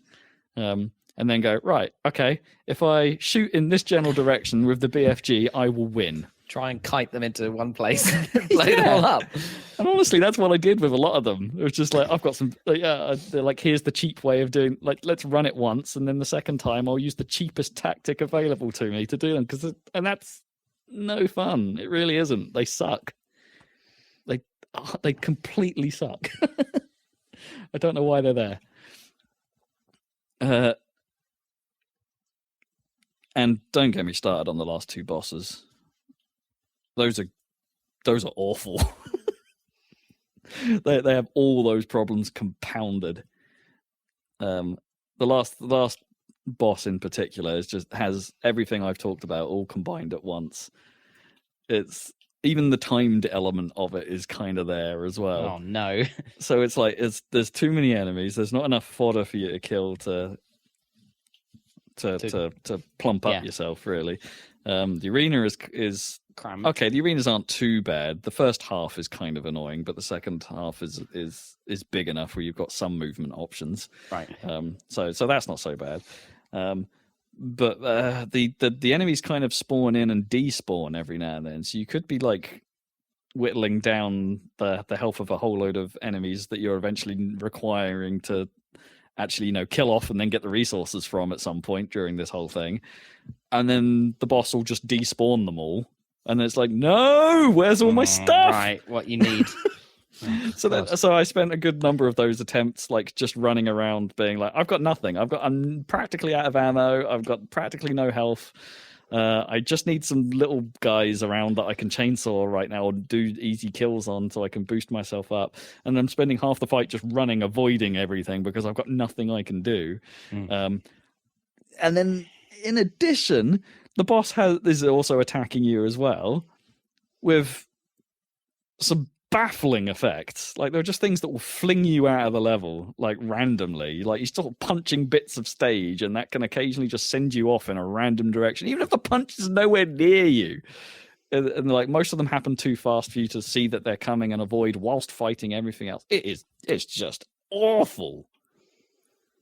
It's probably the worst couple of hours I've spent this year in games, honestly, trying to do that last boss. I don't understand why it's getting so much. Okay, long story short, I don't understand why Doom Eternal is getting the praise it does, because I think it at its core, there is a good game in there somewhere. In fact, there's a fantastic game in there somewhere.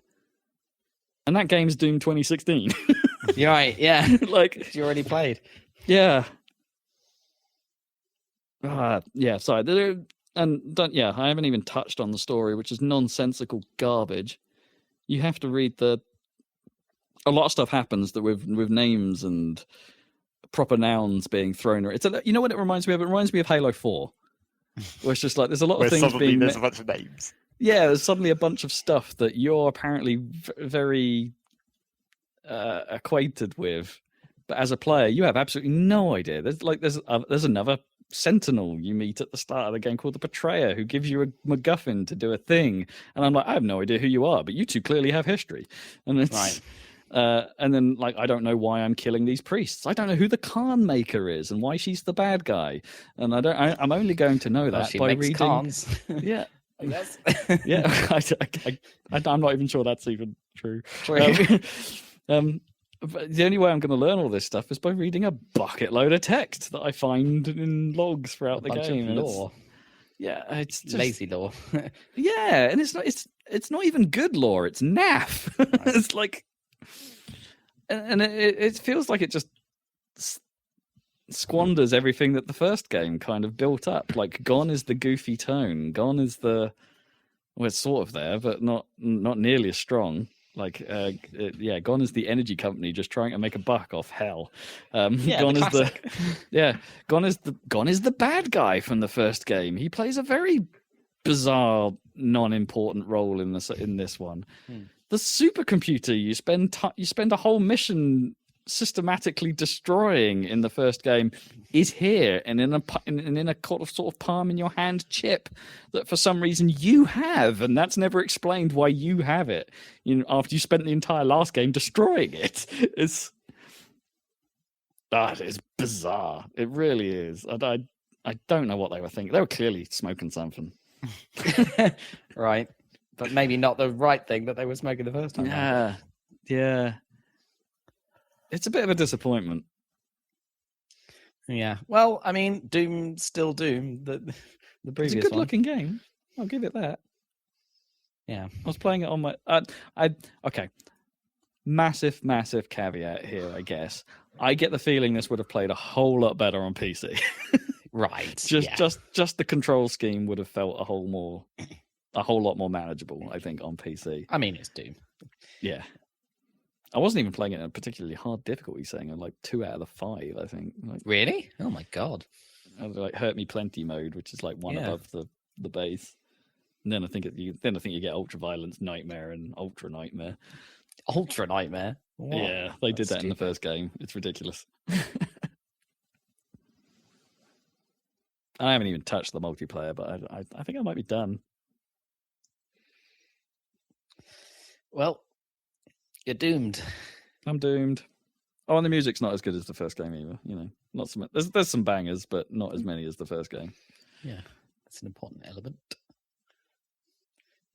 Okay, well, they tried to give you more, but they ended up being less. It ended up messier. Yeah, I think the core combat loop and that the idea behind that. Hey, they get glory kills for health, flame for armor, chainsaw for ammo, and the few other perks you can get around that stuff. That's just that core system works, and is fun.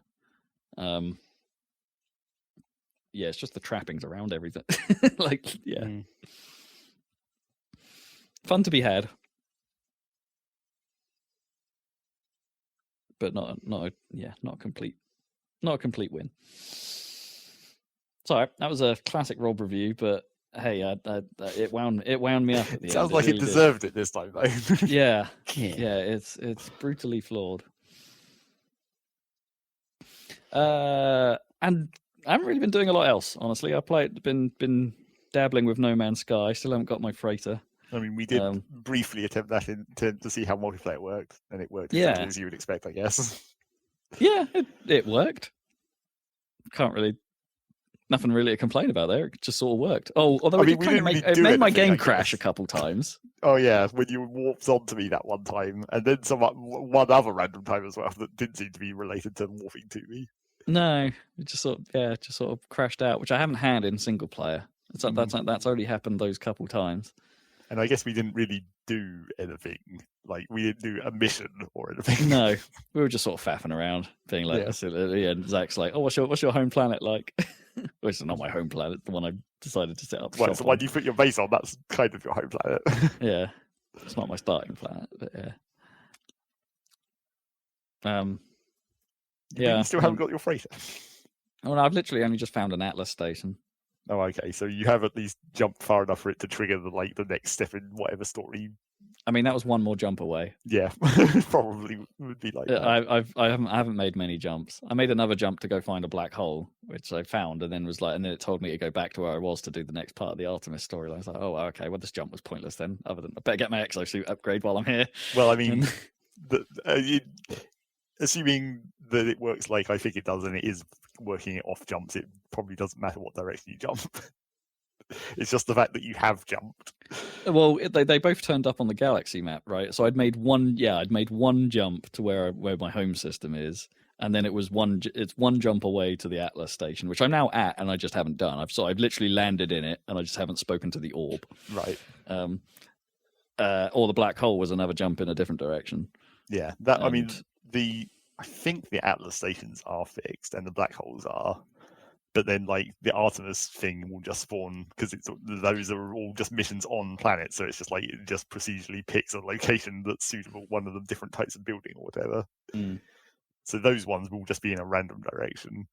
Yeah, I mean that storyline's now thrust me towards seeking out Atlas anyway. Yeah, so they do kind of all interlink a little bit. Yeah, so it makes sense for me to investigate this stuff now. But the freighter will just be there'll be a system you jump into, and you will just be in a space battle defending a freighter, and then when you win, the freighter is just the captain is just here, have this freighter. Yeah, I've heard that's how that goes. So yeah, that's I'm looking forward to that. I mean, I did stumble upon a random black hole, but I didn't think to go through it at the time because I was kind of like, well, I'm on my way to something else. You just stay there. I'll come back to you later. But then I can't. It disappeared off my galaxy map, so I can't get. It was only temporary. Yeah. The map will always only point you to the nearest one for things like that, for the Atlas station and the black hole. So if you went in a different direction, but it's the black hole it's pointing you towards is probably the one closest to the center of the galaxy and nearest to you. I mean, it pulled me out of Pulse in my home system. Was where I found this one. Oh right, because then you can now find them through the random pulse spawn system, I guess. Yeah, and I was kind of like, "Oh, that's fine, that's here." Presumably the game will map that, and I'll come back to it. And it's no. all the stuff in that pulls you out of pulse is totally temporary. Mm. Yeah, I had a random trader pull me out of Pulse and be like, "Buy my stuff." Those are really annoying because I'm always hopeful it's going to be something way more interesting than that, but it's not. It's just another goddamn trader. I don't know. I wish there was more to it at the point in the game I'm at. I've literally been playing. Like my clock is up to like 14 hours, so it's like quite a bit. And yet I don't really feel like I've progressed very far still. I guess I'm faffing around on planet surface too much, and I should really just crack on with the missions. But yeah, probably. And also, like, as I started playing it more again, when we were playing it and a little bit more by myself, I started to remember, like, oh yeah, these are the tricks that really help you do things a lot quicker that I probably need to tell Rob about. right. Because it's just like the because I told you about the stupid hydrogen cycle where you can create infinite hydrogen essentially, which is real helpful because you use that for launch fuel in the early game. But like, as I looked at my base and what I'd been doing in my freighter and all the stuff I was storing, I was like, oh yeah, I remembered, because like once you get the 2-item refiner, the one that's attached to the base rather than portable, basically you can make... yes, I can build one of those now, but you need to put it inside. Yeah, you need to put it on a floor essentially. Yeah, I think I've got enough prefabs now so I could actually build a little base. But I remembered, like, once you get that, you effectively have infinite of every resource essentially, because practically almost every basic resource you put that resource plus oxygen and it just multiplies the resource. So oxygen is like the one resource you need to worry about at that point, because all the other ones you could just multiply. Interesting, because oxygen actually doesn't seem all that common. No, like not compared to like ferrite dust. Well, no, because it's not like something you just mine out of the ground. But you can put down those like atmosphere extractors. Ah, right. Okay, yeah. And I've seen those on the list. Because this is another part of the weird, like, where they made two different base systems and they don't really mesh correctly. I think the oxygen extractor you can unlock early is almost, that doesn't have to be in a base. That's just like you can put that anywhere on a planet and you fuel it with carbon and, like a normal refiner or whatever. And I think that one always gets oxygen, and then like the later one you get, which has to be part of a base and has to be on the power grid and all this stuff, that pulls like a specific resource related to that planet. So I think you can always get oxygen quite easily just using one of those atmosphere extractors quite early on. And I don't do that any longer because I don't have any of those, and I was trying to work out, like, so where am I getting all this oxygen from? And I think it's just because I just had a ton of oxygen, and then like I just don't use very much any longer. I just don't use resources, I guess. Right. The only resources I do use are hydrogen and tritium for the frigate fuel, because I'm constantly sending my fleet out to do stuff, and that's just giving me resources. I did have to do a little funky little thing. I built a landing pad. Yeah. Because I had a funny little good idea to not have your ship just spawn inside buildings all the time. Yeah, well, I had a funny little bug where originally it would put my ship quite a long way away from the buildings, and it's like, that's fine, that's not too bad. I can just walk over, and then it started spawning my ship into my storage crate.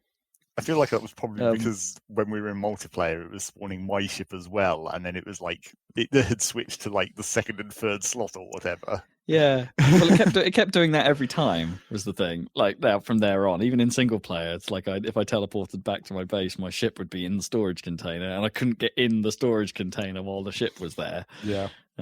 So I built a landing pad to solve that problem. It's also good because then you don't use launch fuel if you've landed on a landing pad. Oh, is that what that does? And also, that was another thing that I didn't remember until I started playing. Is like when you're flying around and you're just exploring a planet, you know how you get those green rings that show you where you can land. Yes. Though if you land on those, you don't use launch fuel, even if it's not like a pad. Ah, amazing. Okay. So when you're exploring a planet, always land on one of those. Don't just land like in the open. Yeah, those are quite convenient because you can just like stick your nose at it and then just press X and it'll sort itself out. Yeah. So that's all right. Yeah, I'm surprised. I wasn't expecting to be drawn in by it quite as much as I am. Yeah, it's ticking. It's you know what it is. It's one of those games where I can literally just faff around and not be stressed. You don't have to think about what you're doing, especially. You're Yeah. just wandering around, making little bits of progress, little things. And, just checking off a list slowly, and I think that's No Man's perfectly Sky okay. / Animal Crossing. Yeah, it's a little the bit. 2020 games. Although No Man's Sky kind of has much less time constraints even than Animal Crossing. Right. I mean, the problem in No Man's Sky is like timers, not time constraints. Like there's a lot of stuff where it's like you can only this refreshes once every 24 hours. Yeah. Like the frigate missions are like that. Cooldowns. Yeah. But then, there's a few things like that, but it's not too bad. There's always something you could be doing, and I'm getting that same. I think I'm getting that same sort of itch scratched that games like Spiritfarer did. You know, where it's just like there's just always something. It's not particularly taxing, but there's always something to do. Yeah. Yeah, I'm surprised. I'd quite like it's supposedly like because the PC version is also on Game Pass right now, and I'd quite like to pull that down to make perhaps playing multiplayer as Zach a bit more convenient. Although it's fine. It cross-played well enough. Yeah, you just have a friend code essentially built into the game. That's cool. So but the Windows Store won't let me download the PC version for some reason. It keeps erroring out. Good old Windows Store. Yeah, doing its thing. Be nice to try it there, but yeah, can't. I mean, I kind of want to see it. If I come over to yours at some point before it. Oh right, yeah. So I can actually see what it looks like in modern graphics. Yeah. Well, yeah, because you got the patch, but I guess you can't ramp it all the way up. Yes. I'm nowhere near big. I can barely run that game even in shit quality because that game just isn't very well optimized. I mean, I will say, like, even though it's got the Series X sticker on it now, and it's like, yeah, it's not. I think it was kind of done quickly for Series X. If you see what I mean, it's not pushing any boundaries, and there are spots where it can get a touch framey, here and there. And the loading's not as quick as you want because I think it's not really loading. It's one of those games that because it procedurally generates everything. I think it's just it's having to process the seed all the time. Speaking of processing the seed, that was one of the weird things when I came back to my save file. Like, basically, the 3 planets that I have bases on are different. Because when they when they introduced the new planet biomes, they did specifically say that I think what they said was they didn't change the geometry of the planets, but sometimes the biomes might change. So like your base won't end up stuck underground or like halfway up a cliff or whatever. It will still be on the same terrain. But like, especially on my main sort of farming base, the environment is totally different, and it's turned into like this weird. I mentioned before the monochrome planets, and it's kind of turned into a monochrome planet, but not quite. It's like this weird, super washed out, but there's like some weird red highlighting, and then strangely, like when a superstorm comes in, that is like the bad environmental effect where it messes with your suit environment faster, so you have to recharge your defenses more. When one of those comes in, for some reason the color goes back to normal. Oh, that's weird. So it's like it's when the weather's bad, but you can actually see better. That's bizarre. I should probably show you, see if we can find that crimson planet. Yeah, and then like I found my first base has like at night, all the grass just glows neon pink in waves, which looks really crazy. Oh, that's cool. I want to see that.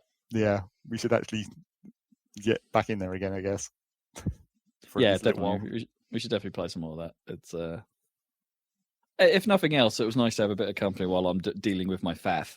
Yes, and then also it will give me an opportunity to potentially remember more things that will be helpful, because I apparently don't remember them unless I'm actually playing the game. I mean, I'm not really making much money at the moment, so I'm doing little trades here and there. Like, I'm just doing that thing where it's like, if I get like just a few bits where the demand says, it's minus 50% here, I'll buy up a few of those. Yeah. And then in the next system, it's like, I can sell all those off. I'll make a tiny bit of money. I'll if you get like the trade scanner for your ships, that's when you can actually, exploit that trade system fully. But it's not necessary, really. Just There's as long definitely as some you're stuff I always can't- buying in the negative and selling in neutral or positive, you're always making money. Yeah, I'm already running up against a few things that I know I can't do because it's like, oh, you don't have the surveying upgrade for your visor yet, so it's like, oh, you can't really use these buildings. And it's like, oh, okay, right, Yeah. I'll have to come back to this idea later. Like if I wanted to put a mineral extractor on a deposit or something like that, it's like, yeah, or some way of getting resources. It's like, yeah, you can't do that yet. Yeah. So, all right. But like, I mean, I guess theoretically farming is the easiest way to make money, but again, that's on just like such long cooldowns for everything. The plants take hours literally to grow. So in my main farming base, I just have like 4 biodomes that have plants in, and then I've calculated it out so that I only have to come in there and just harvest everything like once a day, and then convert all those plant products into the highest tier of craftable products I can make, and then just sell those. And that's just how I make a ton of money. Not that I need money any longer, really. I've saved up a whole ton of money for buying a new freighter if I ever find one that has good stats, but I still haven't. They all just have bad stats. I need an S-class freighter. My freighter has been C-class since the start of the game. I think this one that I do have, I did buy at some point, because it's technically a super freighter, which is it's not a thing in the game. It's just like a background stat thing, but it's a C-class one. I've never found a one that's all a super freighter that's anything apart from C-class, which I'd really like, because then I could actually upgrade it, because that's what I'm waiting on. I have like a bunch of upgrade modules and like cargo bay expansions and stuff that will fit on my freighter, but obviously I don't want to do that until I've got the last freighter I'm ever going to have. So I need to find an S-class one. You know that my base was built around a crashed starship. Yeah. That starship's disappeared. Well, when I first joined, we tried to repair it because I gave you some of the bits, and assuming that repair went through, you should have that ship somewhere. But because you don't have a freighter, you can't really access them. Yeah, I don't know. I don't know that I finished the repair. Honestly, I think I just sort of looked at it and was like, come back to that.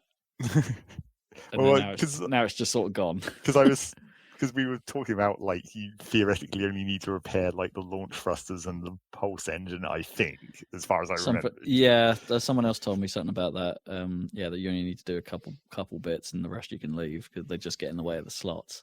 Yeah. Which the game doesn't tell you apparently, unless there's a mission later on where I have to do that. But I guess it's kind of meant to be obvious that like, because those repair parts, I guess you'd find out as soon as you repaired one of those, you'd realize that all it does is free up its slot because it's not actually attached to a ship system. Maybe the game sort of implies, when you look at those bits, they all sound important. Is the thing? So it's like, oh, I've got to repair all of this to get the ship working, and it's like, not really. But the only other thing that those do, I guess, is like because they count as like taking up or obstructing those cargo slots. If you sell a ship where you haven't repaired those, it's worth much less because the ship value is based on the cargo size essentially. Yeah, it makes sense. But still, it might be. I guess it's still a decent way of making money later on if you find crashed ones, just to get them flying and then sell them without doing much. Reprocess them because you can just melt them down for parts. Can you? Yeah. Although again, the amount of parts you get back is also based on the same system, so repairing those cargo bay blocking parts would still give you more parts when you reprocess them. I don't know that I've seen many ship designs that I'd actually want to change to though. I like how my one looks. I've seen one that looks a bit like a jellyfish. You've seen one of the squid ships. Those are kind of rare. It looked pretty rad. Yeah. So someone parked one at the Anomaly. Oh right, that's how I saw it. Yeah. Because like the starting ship is, I guess, the fighter class where they have like it's almost X-wing-esque almost in body, and then like fighter wings at the back. But then I think when I was in your system, it was like, oh look at they're mostly shuttles, those kind of dumpy. Absolutely, yeah. They look like they should have a a little neon sign at the front telling them where they're going and a number of which bus route it's on. Yeah. Just. And then like the legitimate cargo ships are kind of similar but more blocky. Those can be okay looking depending on how fat they get.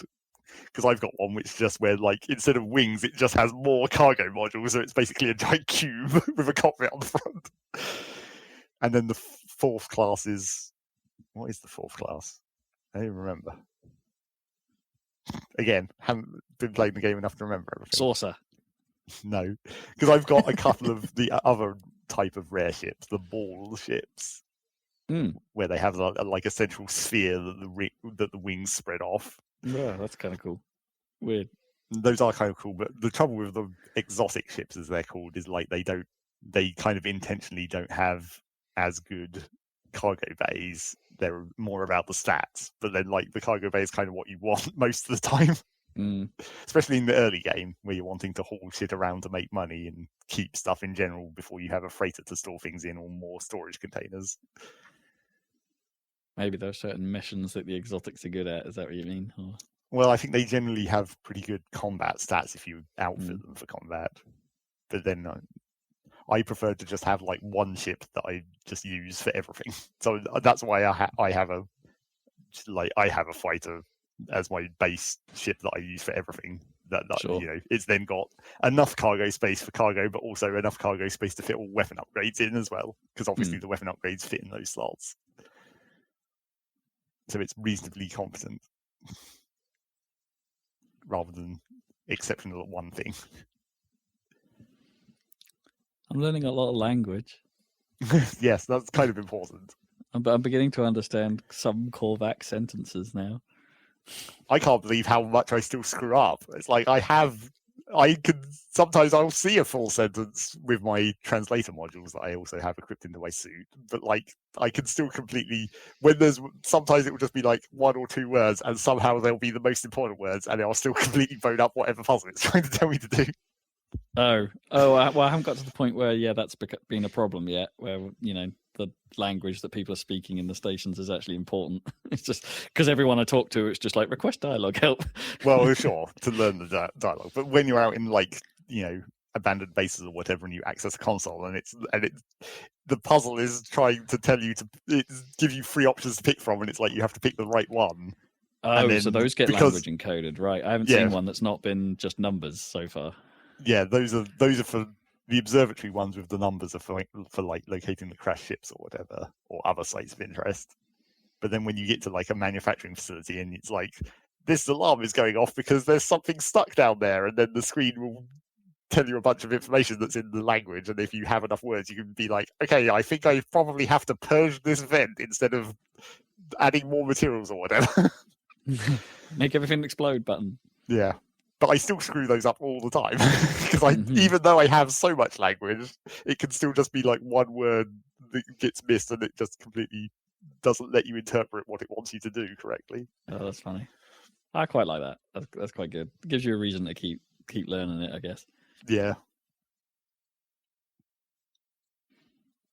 That's No Man's Sky, I guess. I guess so. It's like, hey, I feel kind of bad for like No Man's Lie 4 years ago or whenever it was when it came out. But hey, the game wasn't what it is now back then. No, exactly. No, but in a way, they kind of said that it was going to build over time, but also they mega overpromised, so kind of deserve what they got. I think most of their promises are kind of there now. It's like it still doesn't look like their announcement trailer, but whatever. What does? Yeah. It's definitely gotten closer with the next gen patch. I did have some pretty hilarious animal fails though, as they all sort of tried to wedge themselves in a cave at one point that I was in. They're like these big, like Stegosaurus looking things. Oh. They were just kind of wedging that. They all sort of ended up on top of each other and just sort of bundling into this cave and then throwing me about. And I wasn't getting hurt, but I was sort of like pinging about a bit in the process. Weird. It was kind of hilarious. I did remember, like, when I was playing again, it was like, oh yeah, the stupid spawning system is still annoyingly janky, where it's like underground creatures don't really spawn very often. I don't think I've ever seen an underground creature. Yeah, it's super annoying because when you're trying to like complete a planet where it's like scan all the animals, and at least they do now give you on the list. It will tell you like where the unknown animals spawn. So it will be like does it? underwater, underground. So Oh, you I can haven't actually seen find out that. which ones you're missing. Yeah. But like still then, even if it's like, oh, this creature spawns underground, it's like, well, does it though? You have to get it into a certain like the way the spawning system is so picky about particularly underground and sometimes about underwater as well, where it's just like you have to look in a certain direction and then because of the way the animals spawn around you, it will choose to spawn these creatures. And I have had a new and possibly even more annoying bug where always submit your findings before leaving a planet. Because there was one time where I scanned everything on a planet, like I'd completed the list, but I forgot to upload them. Or like, it's a really annoying system because there's like the upload all button in the main list where you can just upload everything you've seen. But if you've completed a planet, you have to go into that planet's specific animal list, and then there's a separate button there to upload the completion bonus. Oh, weird. Which is really annoying and dumb. But there was one time where I'd scanned down all the animals on a planet and the completion bonus had been unlocked, but I forgot to do it before I took off. So I took off, and then after I'd gone to like a different planet for a minute, I was like, oh yeah, I need to upload that. But then when I went back into the list, some of the animals I'd scanned had suddenly been marked as extinct. And then when I flew back to the planet, they were still there, but I couldn't. There was no new animals to scan, even though it claimed there was new animals to scan, and so I couldn't re-upload that completion bonus. Weird. And I was like, well, fuck you, game. So apparently if you're going for planet completion, don't forget to upload it before you leave, because otherwise the system might weirdly glitch out. Because I thought the extinct thing was actually a clever solution to the problem of how they had changed the planet biomes. Because like the planet my base is on obviously has completely different animals and trees now, but all the old ones that I'd scanned are still in the list. They're just marked as extinct. And I was like, oh yeah, that's a good way to solve that problem, I suppose. Except apparently there's also a bug in that system that just makes animals that still exist count as extinct for no apparent reason. Weird. You been playing anything else? Well, I've been playing a bunch more Breath of the Wild, mainly. Oh, cool. Getting through it. I've only got like 20 more shrines to go, just like all the ones in the desert and the highlands of the desert. So really getting through it then. Yeah. Well, like, as I said, once you've experienced that game a couple of times, it's just like you can just go straight there. You just go you remember where the shrines are, you just go there and you just do them, and it's like It doesn't take very long at all. Although I have also been doing the Koroks, so I've now fully expanded my inventory again, thanks to the Korok mask, obviously. Oh, right. Fully though. Yeah. You only need like 450. You only need like half of all the Koroks in the game. I mean, that's only going to take like a week. But it's actually with the Korok mask and with Hero's Path on the map, where it just shows you where you've been. It's actually really easy to cover the map, because you can see the exact places you've already been thanks to the Hero's Path, and you can just wear the Korok mask at all times. So as soon as you get anywhere near a Korok, you're like, oh, here's one.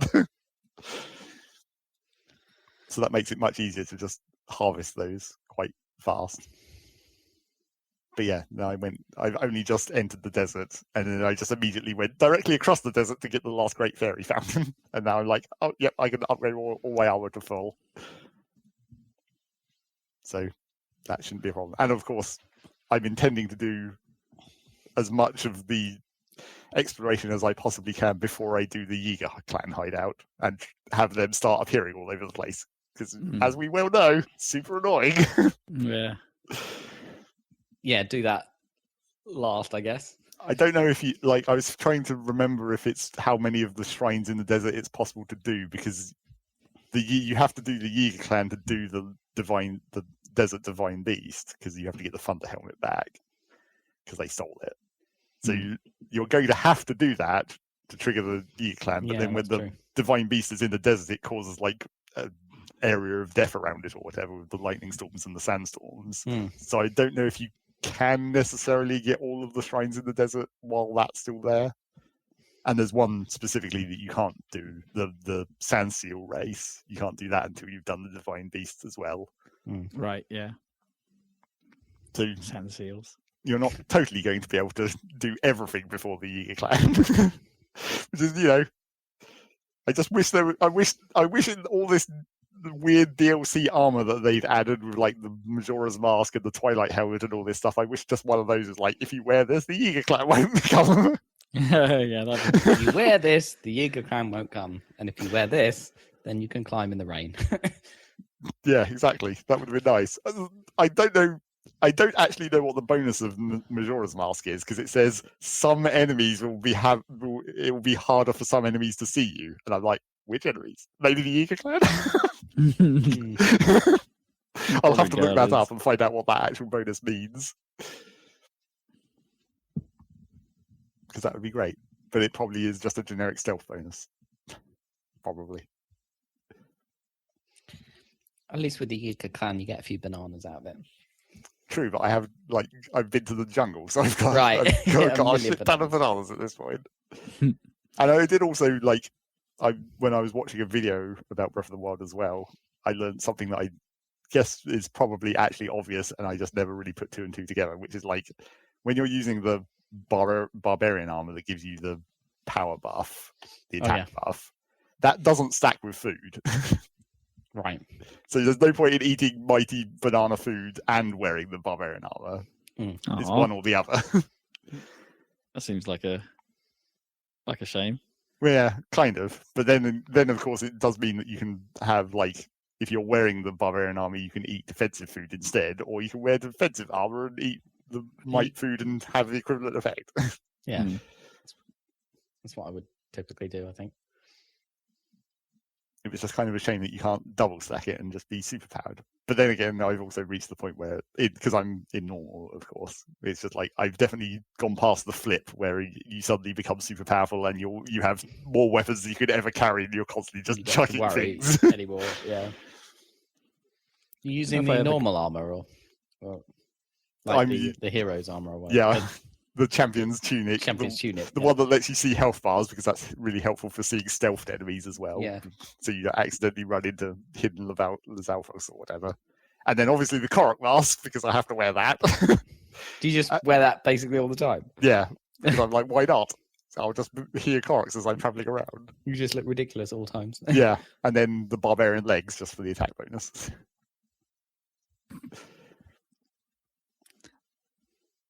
So that's quite nice. Barbarian leg. Are you not constantly swapping to the? I spent most of my time in the climbing gear, to be honest. I haven't really. I mean, once I got max stamina, it was just like, yeah, I don't really need this any longer, I guess. Right. It's still faster though, isn't it? Yeah, well, max stamina and Rivali's Gale. You just. Oh yeah. You can just go up as much as you want. Really. But Gale's on a timeout, isn't it, as well? Sure, but it's a cooldown, yeah. It's not too bad. It's not like the Mipha's one where it's like 20 minutes. It's significantly faster than that. But yeah, I've been getting through that, and I've done all the memories as well. I snuck into Hyrule Castle for just long enough to get that memory and then left again. The one in the Princess's Tower thing. Yeah. Yeah. But I haven't completed the last secret memory or whatever. I've still got to go and do that. But that's fine. That's not really that important. I don't even remember what that gives you. Because I did remember that doing all the shrines gives you the Tunic of the Wild, the classic green armor. Yeah. And then you have to go and harvest a shit ton of dragon parts to upgrade it. God damn those dragons. Yeah, that takes it. That takes quite a bit of effort, doesn't it? Yeah. I didn't like that. I mean, the dragons were probably the most annoying thing for me. Like in terms of resources, because they were just, I mean, they're cool in principle, but actually getting stuff off them. But yeah, you just had to be like, you had to figure out where they spawn, and then figure out where the nearest like campfire is that you could just reset the day over and over, and like what time of day they come past, and then just be there. Which isn't too bad once you figure it out. In fact, I think with the lightning dragon specifically, there's a place on the map. It's up in the jungle area. It comes out of a lake at the top of the waterfalls. Right. Yeah, I remember that. But normally the dragons like won't spawn if you're too close in some cases. But for some reason with that lake specifically it will. So you can put a campfire right there and just like literally sit at the campfire, have the dragon spawn literally 2 feet away from you, shoot it, reset the campfire again, just do that over and over and over, and just like harvest a ton of dragon parts off that one in like no time at all. Aren't there some of them you really do have to be sort of like floating around and it like having a weird sky fight with them? Or Well, there's that one mission where you have to free Yeah. the ice dragon that At the does top of that. the mountain, right? yeah, But then once you've done that once, it just turns back into a normal dragon, where it just comes down the valley, and that's the easiest place to go and harvest that one because it's a nice place you can jump off. But yeah, I was still really bad at hitting him with the arrows for some reason. I was Well, flying past them. yeah, you do just the trouble with the dragons in that aspect is like it's quite hard to get an idea of how big they actually are. Yeah. Like you want to be super close to make sure you're hitting the exact part of the dragon you want to get or whatever. Yeah. But you don't really have a sense of scale until you've done it a few times. You're like, oh yeah, I'm sort of getting the hang of getting real close to it now. Hmm. And obviously, ideally, you want the specific armor to resist whatever effect it's firing at you the whole time. Yeah. Rubber armor for the electric dragon, and ice armor for the ice dragon, and then fire armor for the fire dragon, so you don't get frozen in midair and just fall to your death. Yeah.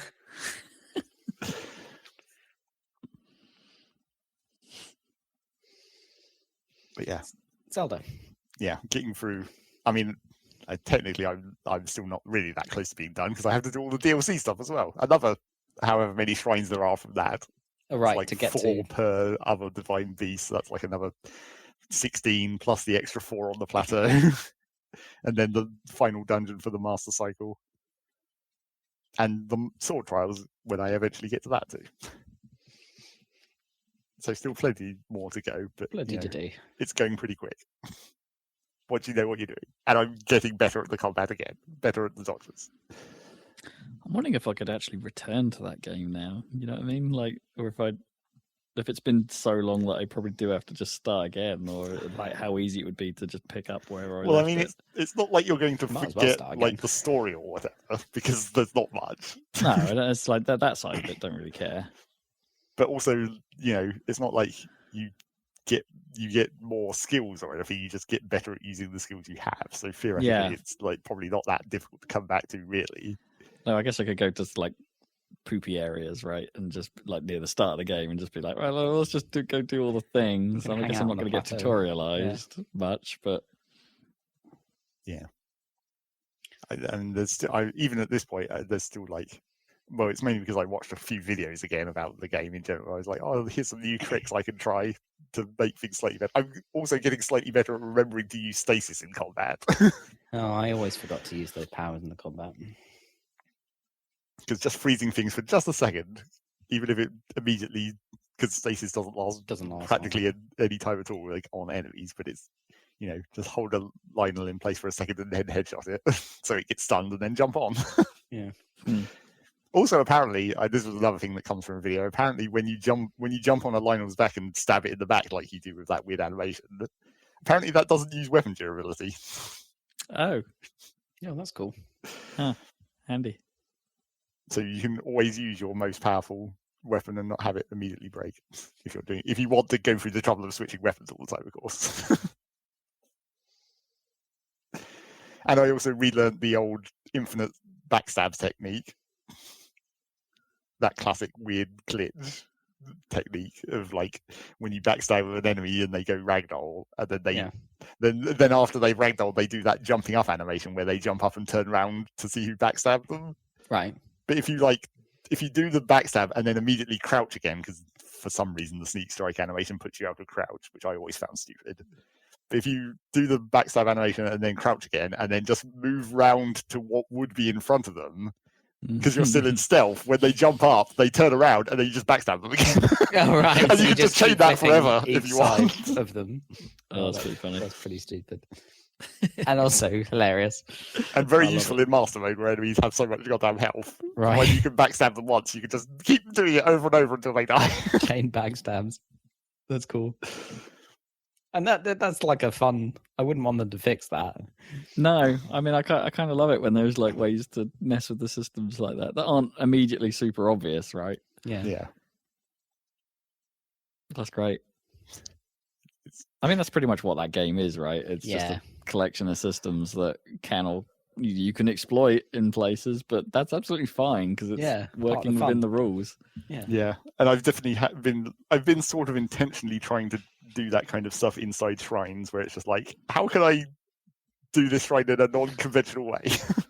How can I totally glitch this shrine out and just like climb over the wall instead of actually going through the whole thing? Yeah, nice. Because there's definitely a couple you can do that on. Some of them are very easy to do, in fact. I think I definitely glitched a couple.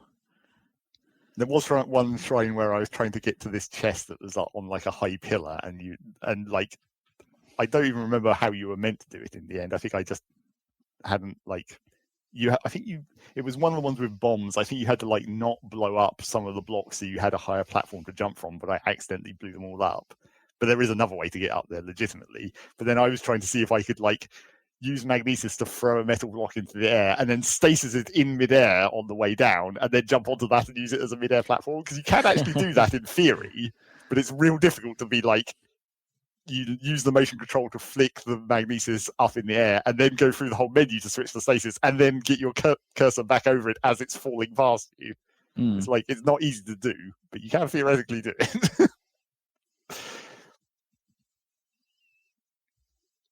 So yeah, that's Zelda. It's, still good. It's still good. It's still good. It's still good. And then some amount of Factorio has happened again because I haven't played that for like weeks, really. So I went back to my space exploration save and then was like, what the hell was I doing? The trouble is that I've reached one of those points where I have a lot of stuff to like do, but it's like I'm not making any progress any longer. Like I haven't done any research for ages. I'm just having to build a lot of stuff, and it's kind of, that's the slightly less interesting part because it's not even design work. It's just like I've already designed these things. I just have to copy and paste and go back to my base and pick up more materials and then keep dumping more and more buildings all over the place because I'm just trying to build something quite large. I guess it's only like that because I want it to be fancy rather than just like making a big mess. Because that's the typical thing of Factorio is like you either have a very fancy, nicely laid out main bus with rail lines and all that stuff, or you have spaghetti. Mm-hmm. And I always try to avoid spaghetti because I don't like that as much. I like to make designs. But then at a certain point when you're making a huge design like this whole space situation where I'm like thinking about how this one planet is going to interact with all these other planets, and then you're going to have rocket silos, and the rocket silos are going to have landing pads at the other end, and they have to send resources back and forth automatically. And it's a huge amount of resources because it's like late game tech that uses all these resources. So I'm going to need tons of trains and tons of train stations, and that's all got to be automated. So it's just like, it's a lot of building work, but the design work is sort of already done. So it's sort of busy work, I guess, at that point. Which is fine if I'm like listening to a podcast or whatever. I can still do that. To start laying down more rails or whatever while listening to something else more interesting. But yeah, I'm still playing this space exploration save in the hope that one day I might actually get to see the goddamn spaceships. Because that is like the end game, but it's so deep in the end game. You have to really do a lot of space research, which I mentioned the last time I talked about this, where it's like you have to do the research in space, so you have to have all this rocket infrastructure, even though theoretically once you get the spaceships, those sort of supersede the rockets as like a more useful way to transport stuff around because they can store a lot more and they're a lot more customizable. And whereas the rocket silos, it's like you have a rocket that can fire its payload to a landing pad. So for every landing pad, you have to have a rocket silo, and then you're building a shit ton of rocket silos. So no chance of a video series on the space exploration part for a while. No, or maybe like I could do a video about where I am currently, but not like a series of videos. Yeah. You have to get to space again and then sort of start from there. Well, it's not. It's more like just because of how long a series, even with the sped up footage, it would be like way longer than the Factorio 1.0 series. Yeah, you might not be able to do the sped up footage thing with it. Like you'd have to be like, right, okay, I've built some. Here's what you just cut. Yeah, it would be like I've built now. It'd be like a cut, and then on screen it would be like 12 hours later.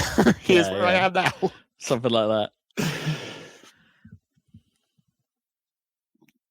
And yeah, speaking of that, I theoretically only have one more video to upload, and it'll be the Wow. complete series. What a series. You'll be able to see me getting that last achievement. Because in the last video, I technically already finished the game.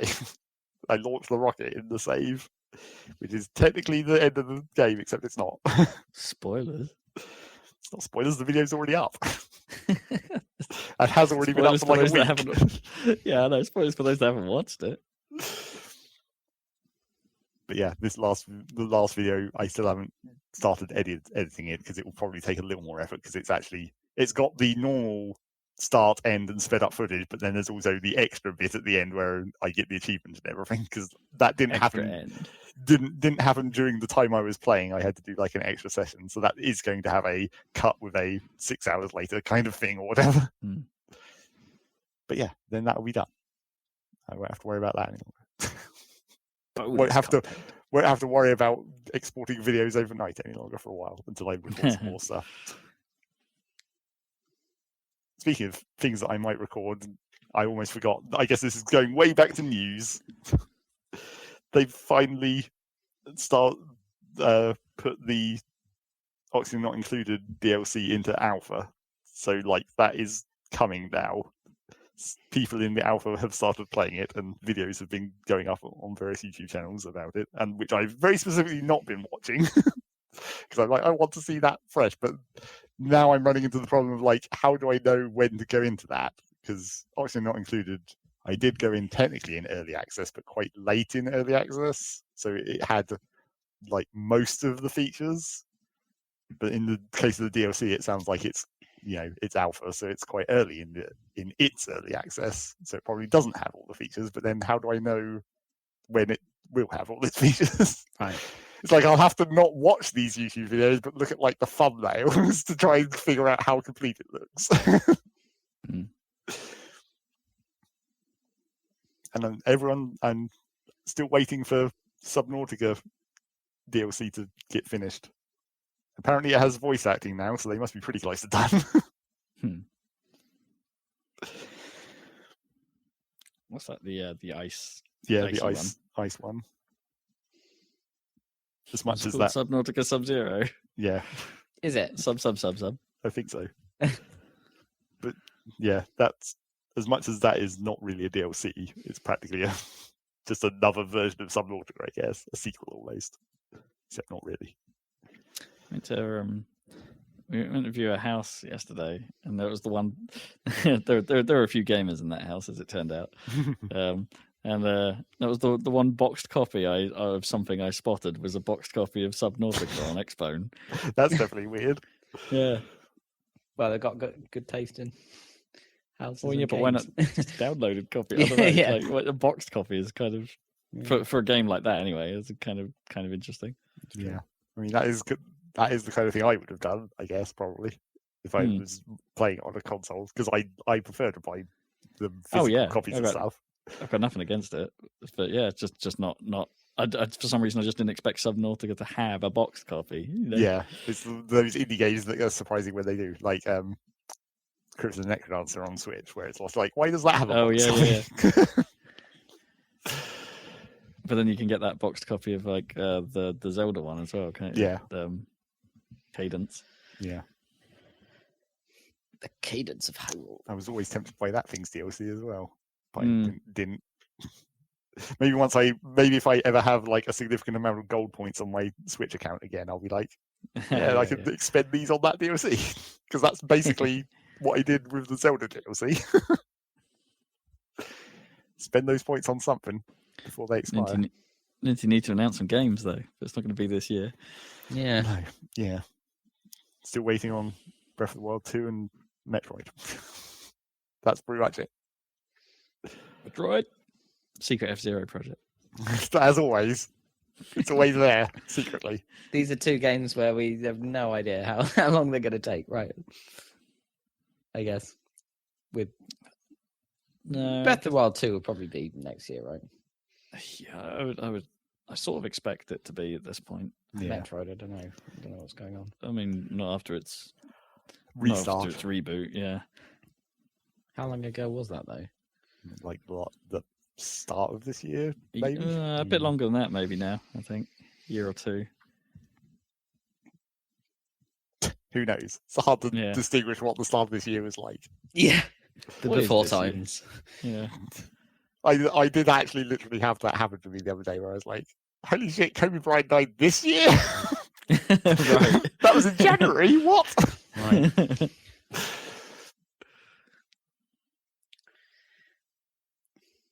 Right, is that you then, Zeg? Yep, that's pretty much it. I think it's wrapping up time, just in time. Yeah. Um, Well, You're fortunately, playing I'm some cooking my own squadrons? food tonight, so I don't need to worry. Oh, handy. oh, that's good.